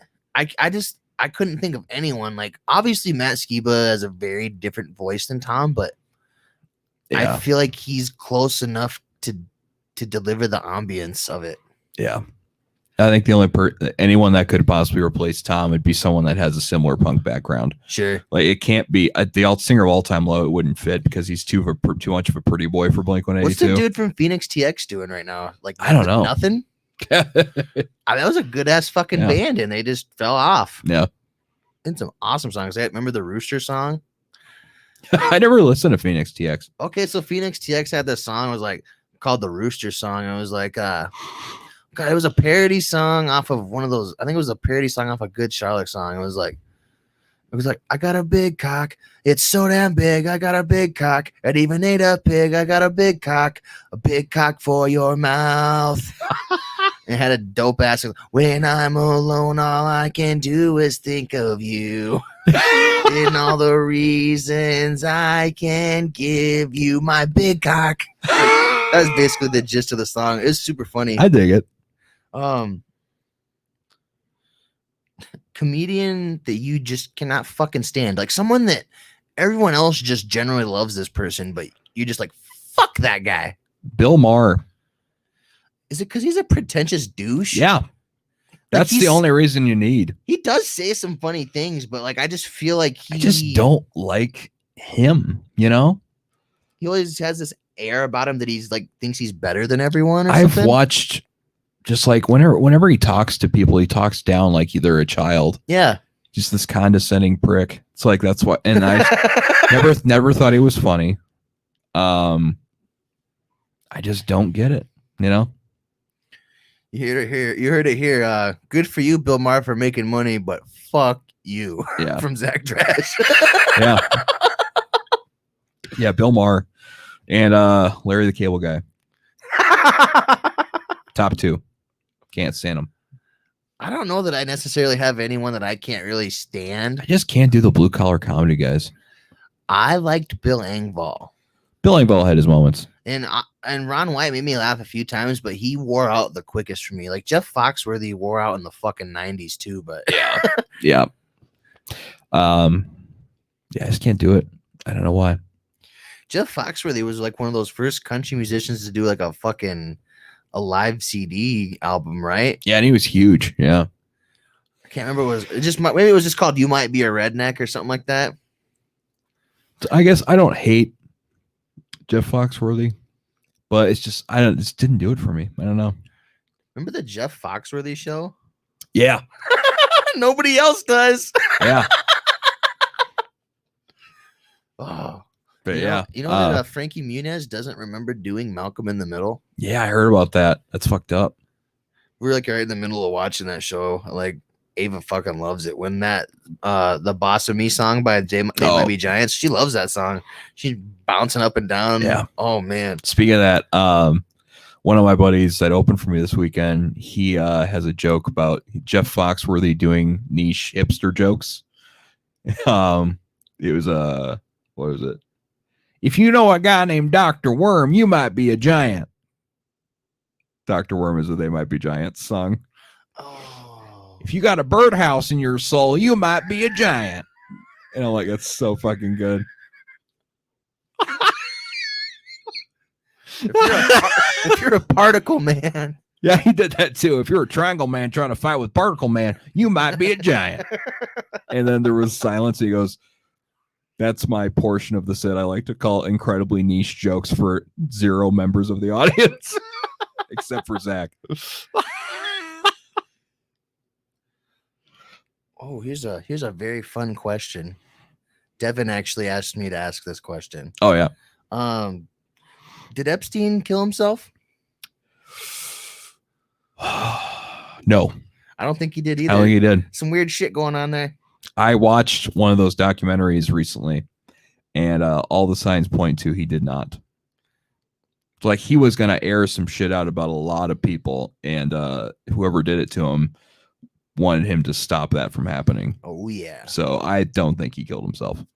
You always hear about like some of these politicians and stuff, and it's like one side's always attacking the others, and it's like I would beg to differ that the truth is probably somewhere in the middle. Yeah. Do you think Kurt Cobain killed himself? I don't think Kurt Cobain killed himself. I don't think so either, because with the amount of heroin he had in his system, there's no way he could have accurately shot himself. At least with the way that the scene was, there's no way he could have done that, and definitely not with that shotgun. Yeah. It was a shotgun, if I remember right. I think Courtney Love probably hired someone to do it. If she was not involved, somebody else definitely paid someone to do something. Yeah. That is for sure. And who else was in that same boat where someone... a lot of people think that Chris Cornell and Chester Bennington were not suicides. Oh, yeah. They were murders. I saw that his wife came out, or Chester Bennington's wife came out and asked people to please stop like passing those conspiracy theories and stuff. But like, it's entirely possible that she and the family would have never known about those things because he was trying to protect them. People think it was part of the Pizzagate kind of. Oh yeah. Well, some of that Pizzagate stuff actually turned out to be true, but it was all like swept under the rug and stuff. And now everyone just talks about it like it was some conspiracy. Yeah, because like Chris and Chester dying so close together in that they were actually not by blood related, but like Chris was the godfather to Chester's kid or something, or vice versa or something. Yeah. I know that they were working on something together or something. Like I don't know if they had like a foundation or like a campaign of some sort for something. It was against like sex trafficking and exploitation of minors and stuff like that. And you never know, man. You never really know. Yeah.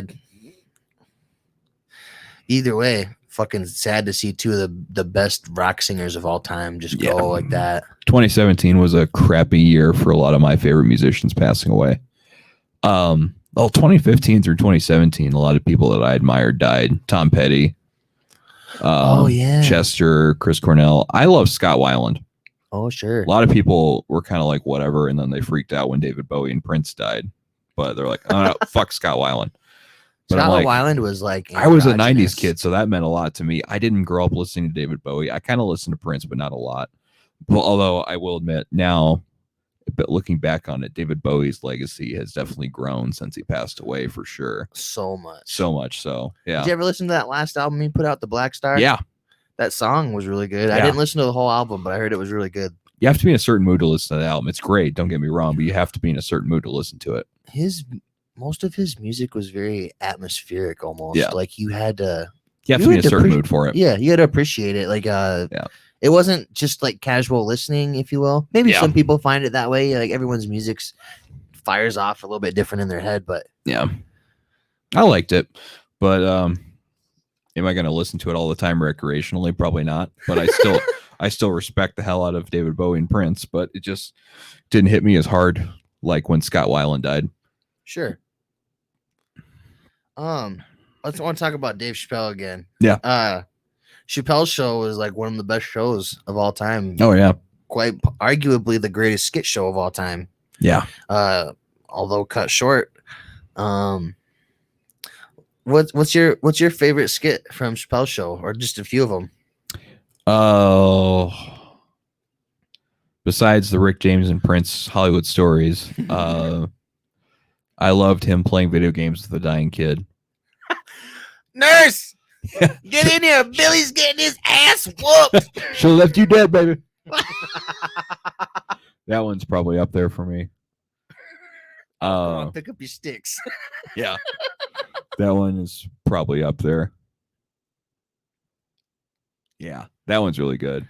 I always And, think of the Time Haters one. Everything in slow motion skit is great. Here's me taking a shit in slow motion. He's just like, "Ah!" What about when he's in the club or whatever? Oh, yeah. and he's like flips over and the girl's like, "I wanna suck your." And he And just then smiles.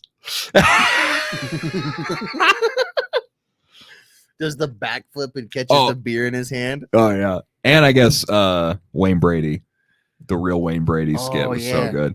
Black actors gotta stick together. Yeah, What's wrong, Dave? Give me your sandwich. I make Brian Gumble look like Malcolm X, huh, motherfucker? No, you don't. Yeah, my top 3 favorite skit shows are Kids in the Hall, SNL, and Chappelle Show. Top Sure. 3. So How did you think Jim Carrey did making fun of Joe Biden? just missed. Do you I think thought he it was was- the best out of the 4? I liked Jason Sudeikis the most Oh, playing sure. Joe Biden. 'Cause he's had that stupid smile nailed down. Like that. Hey there. Hi. Like, Jim Carrey just kept doing the finger gun thing. yeah. Jim Carrey just kept Jim carrying himself to death. And it Sure. just like, it felt like Joe Biden, like it felt like Jim Carrey dressed up as Joe Biden, but just doing Jim Carrey things, you know? Because Joe Biden's a weird dude, but Jim Carrey's way weirder. Yeah. I'm glad they've decided to have a cast member play Joe Biden now instead of Jim Carrey. Who's doing it now? Alex Moffat. He's one of the Oh. cast members, so he did it one of the last couple episodes, Okay.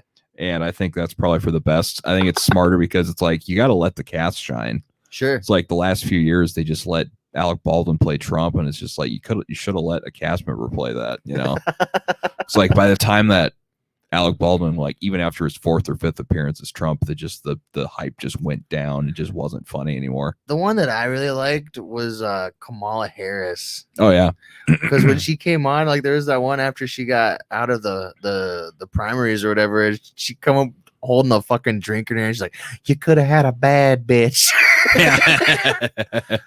Don't get me wrong, I'm not a big fan of hers. I personally think that she's kind of a bad person as far as like she laughed about suppressing evidence that kept an innocent man in prison in California just so she could keep an untarnished conviction record. Oh, I didn't know that. Yeah, but I mean, a lot of that stuff gets suppressed when you run for president. Yeah, no kidding. Must be fake news too, right? Yeah.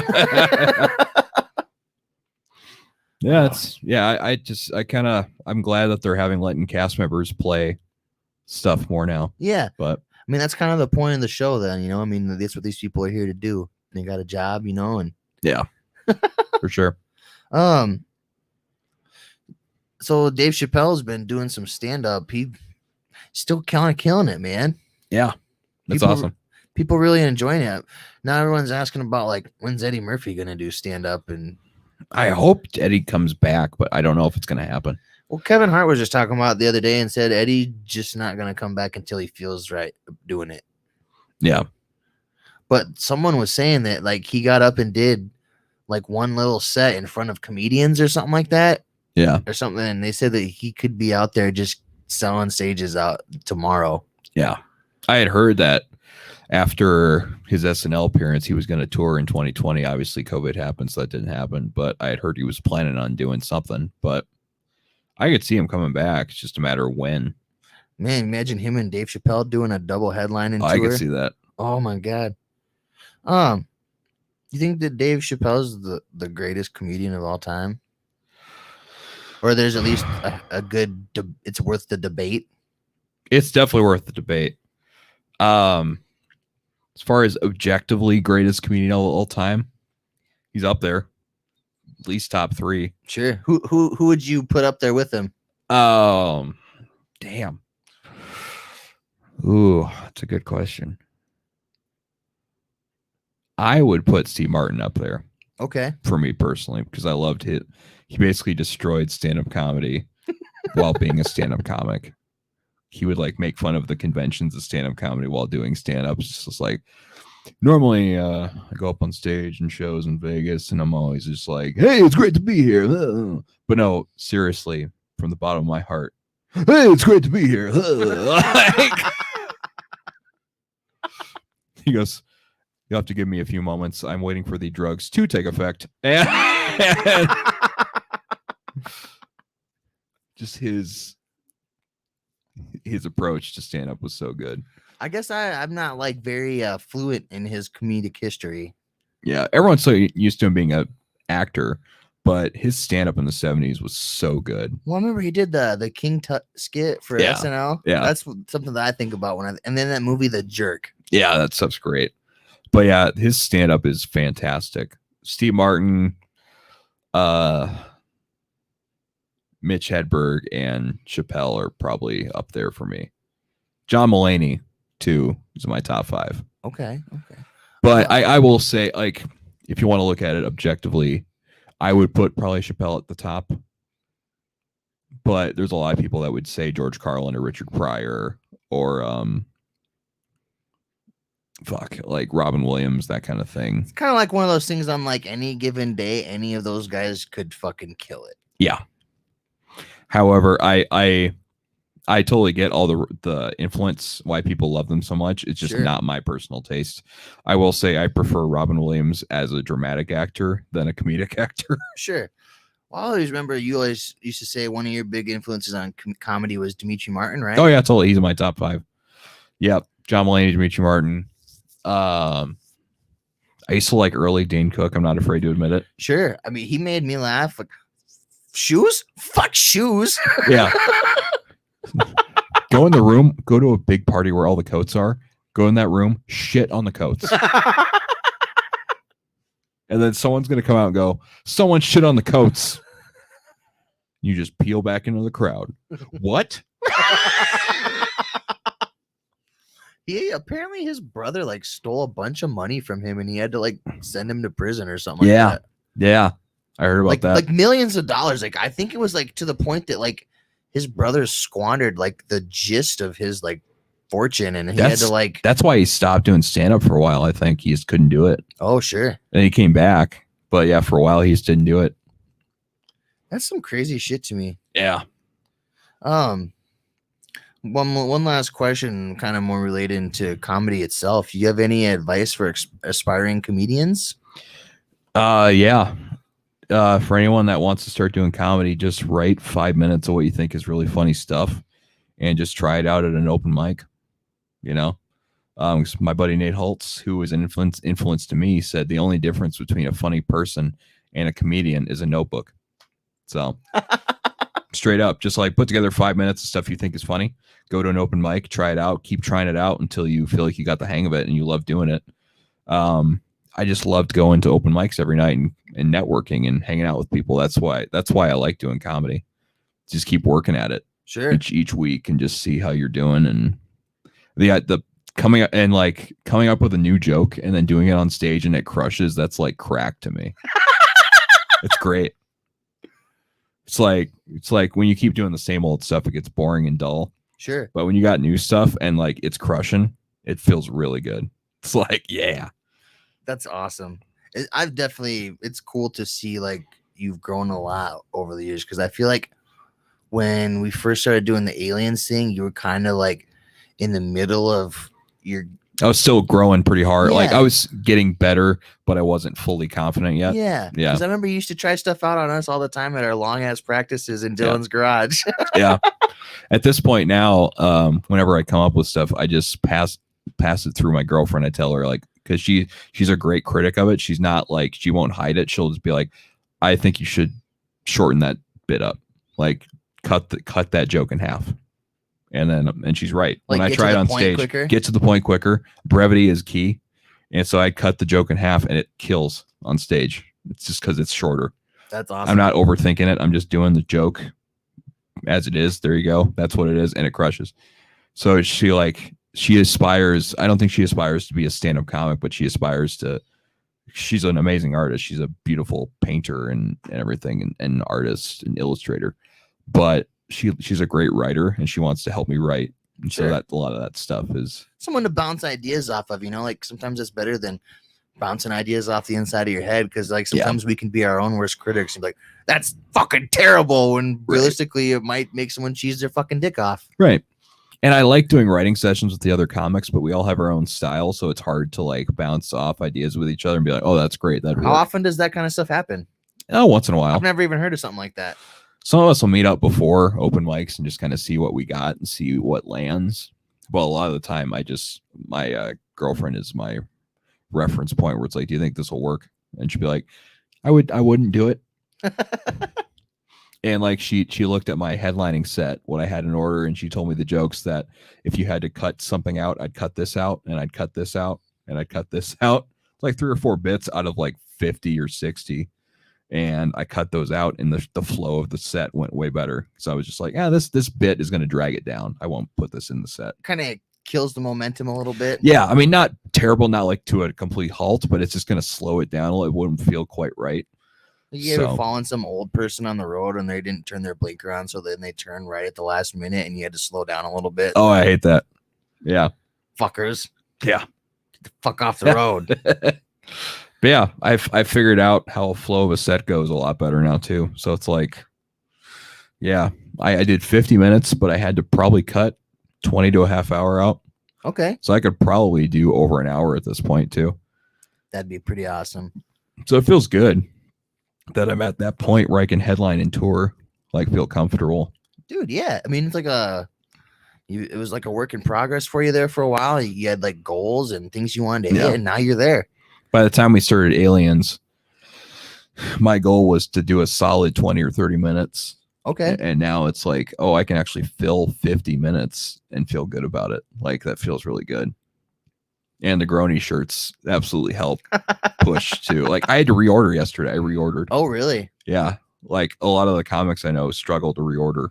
Like they haven't gotten to that point yet. Oh. And it took me 3 weeks to reorder. Whereas a lot of comics, they sell some, but they don't sell them out completely. Sure. And so I sold about 70 shirts in about 3 weeks. 70 shirts? 60 to 70. Yeah. $20 a piece, right? Yeah. So That's I made a lot about of fucking money. $1,700.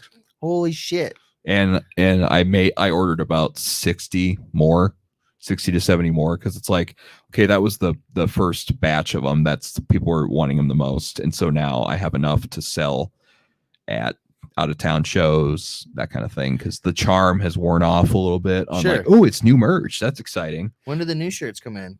Next week probably. Are they all the same color? Yeah, all Okay. gray, black, ink. Yeah. Sure. I had to get some special sizes made, like one for a 3-year-old. Oh, so that's sure. awesome. So they made it work, and really cool. You know, I think the hardest sizes to find are either like for kids or then like really, really big people. Yeah. Because most of the time you get up to like a band or something like that. Yeah. And you get up there and be like, oh, what's the biggest shirt you got? And they're like, an extra large. He's like, this is America. We're all fat as fuck. Yeah. Funny is I've been buying 3XLs more lately, even though realistically I'm more of a 2X. Sure. But when you put 2Xs in the wash and the dryer, it shrinks to an X. Yeah.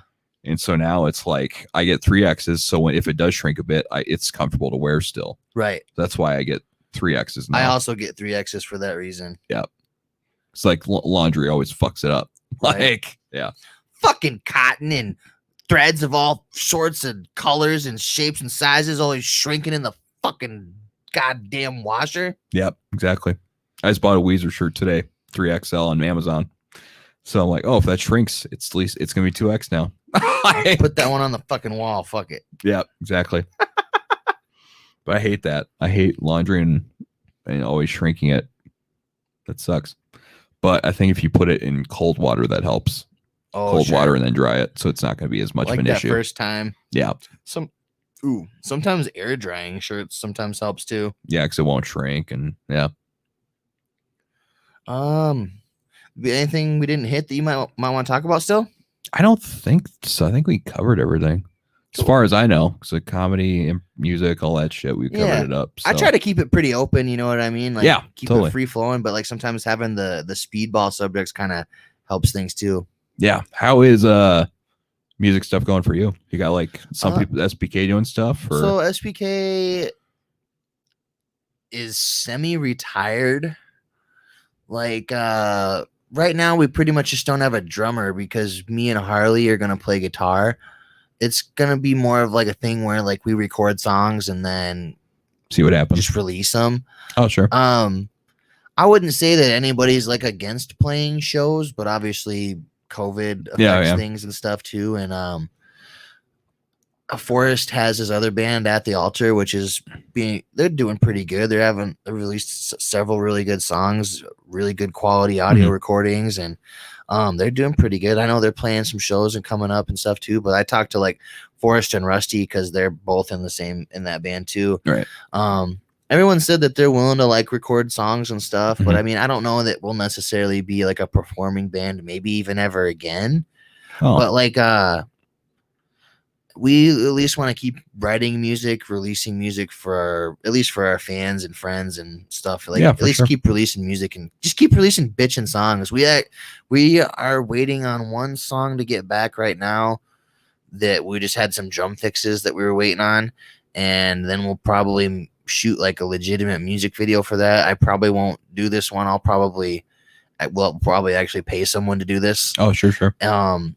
One of our best songs we've ever written. We had to outsource the solo because Larry left the band in the middle of recording, and it just created a problem. Like for months, I tried to write my own solo for something that would fit in the song, and it kept changing the whole mood of the song and the part and stuff. And I eventually got a hold of Frank Huerta. Oh yeah, I know Frank. Yeah. And I sent him videos of us actually playing the song, multiple views and different audio clips of the solo itself. And he wound up writing his own solo based off of that, which was basically the same thing. It was all like the same key and in the same area and stuff, but he actually knocked it out of the park. And I think the solo came up being even better than it would have if Larry fucking would have recorded it. Oh, sure. Yeah. So, Frank's an incredible guitarist. Oh my gosh. He's wild. He's so good. And he's so happy and energetic. Like you could just tell that he really loves guitar. Yeah. I might like to have him on the podcast sometime. Yeah, that'd be awesome. He'd be a good read. He'd be a good fun time. Oh, I think I'm doing a show at Biggs with him and his new band. What's his new band? F is for Frank. Oh, okay. He just invited me to like that like 2 days ago, I think. Yeah. It's gonna be me doing stand-up opening for the show. Okay. And then them and then Big Red Rocket Riot. Oh, nice. So that'll be fun. A little bit of rockabilly. And Call to Vengeance is Ron John's other band too. Oh, sure. So it's gonna be like a three band me night. So that'll be fun. Okay. Nice. That'll be way cool. Yeah. I think that's probably about it. Is there another song that you wanted Devin to play off the Bandcamp to close the show out with? Yeah. My personal favorite is from like besides new stuff because we're still working on it is from our second album, Another Fleeting Reason. It's on that Bandcamp as well. It's track number 9, I think, called These Waters. I really like that song a lot because I love my drum part in it. I'm biased. So that one's the one I like a lot.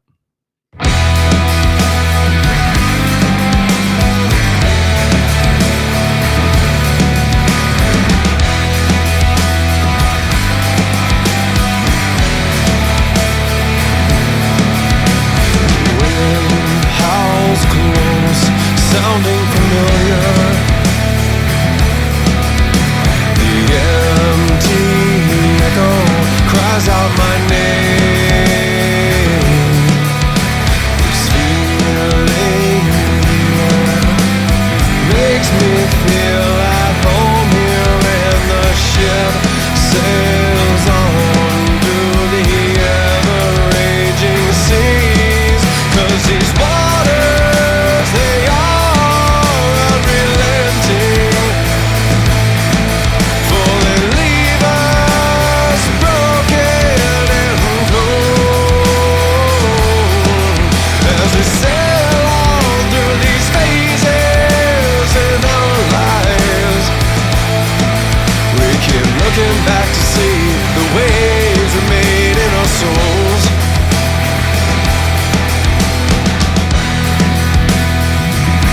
The waves we made in our souls.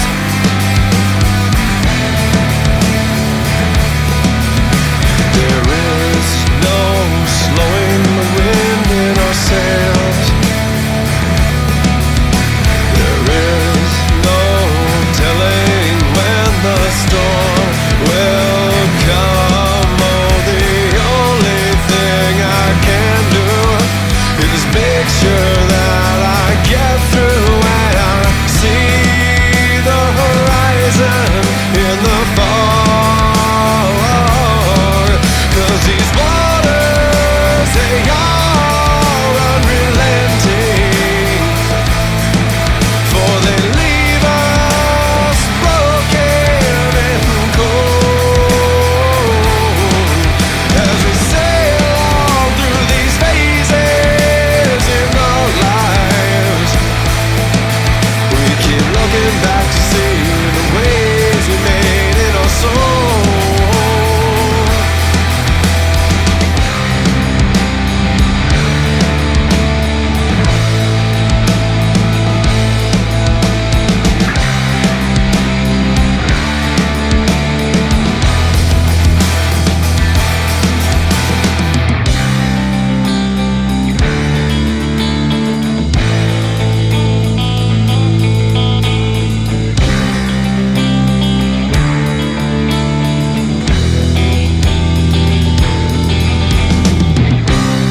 Looking back, was it worth the things we made and the people we hurt? Regardless, what's done is done.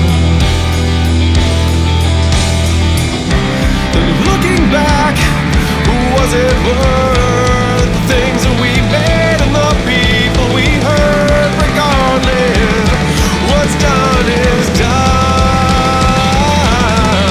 'Cause these waters, they are unrelenting, 'cause they leave us broken and cold as we sail on through these phases in our lives. We keep looking back to see the waves we made in our souls.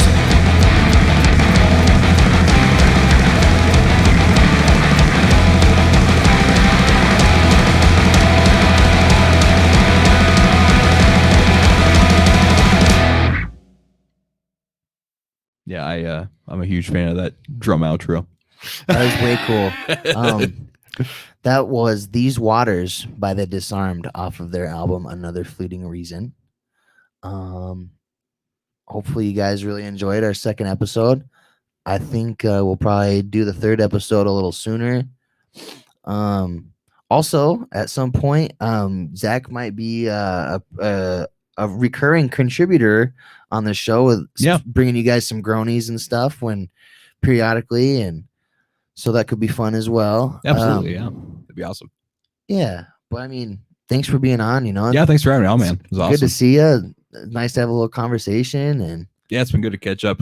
Before this, we hadn't seen each other in a fucking long time. So. I don't even remember the last time that we saw each other. It might have actually been when we went to that fucking show back in maybe October, November last year. Probably, yeah. Because obviously we weren't going to shows or anything. Like And like I had Frying Pan with Dylan a couple weeks ago. Oh, really? Caught up with him. Oh, Before nice. that, I hadn't seen him since we went to see Motion City Oh, sure. in Minneapolis a year ago. So that was before that. Yeah, it's been a while.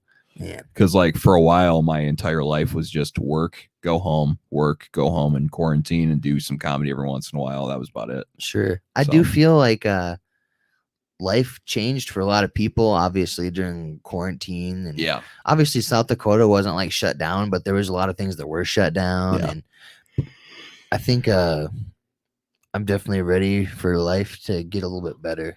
Yeah.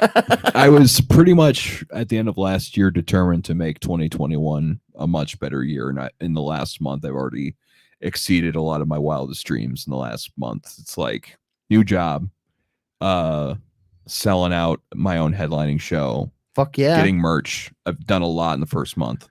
So I can't imagine what the rest of the year is going to look like. I'm pretty stoked. So it's Maybe pretty- even a Blumpkin. yeah, hopefully. Well, we'll see if she listens. Becca, if you're listening, just kidding. She won't do it. You never know. But I'm not going to say never. But she probably will not do it. That's okay. That's okay. But it's gonna be a good year. I'm already feeling pretty good about it. So Perfect. Well, this was episode 2 of Stirring the Podcast. I'm Bobo, and this was my good friend Zach Dresch. And I will put up some links at the end of this episode so you can find his social medias and follow him. I hope you enjoy, and we'll see you next time. peace out. Boom.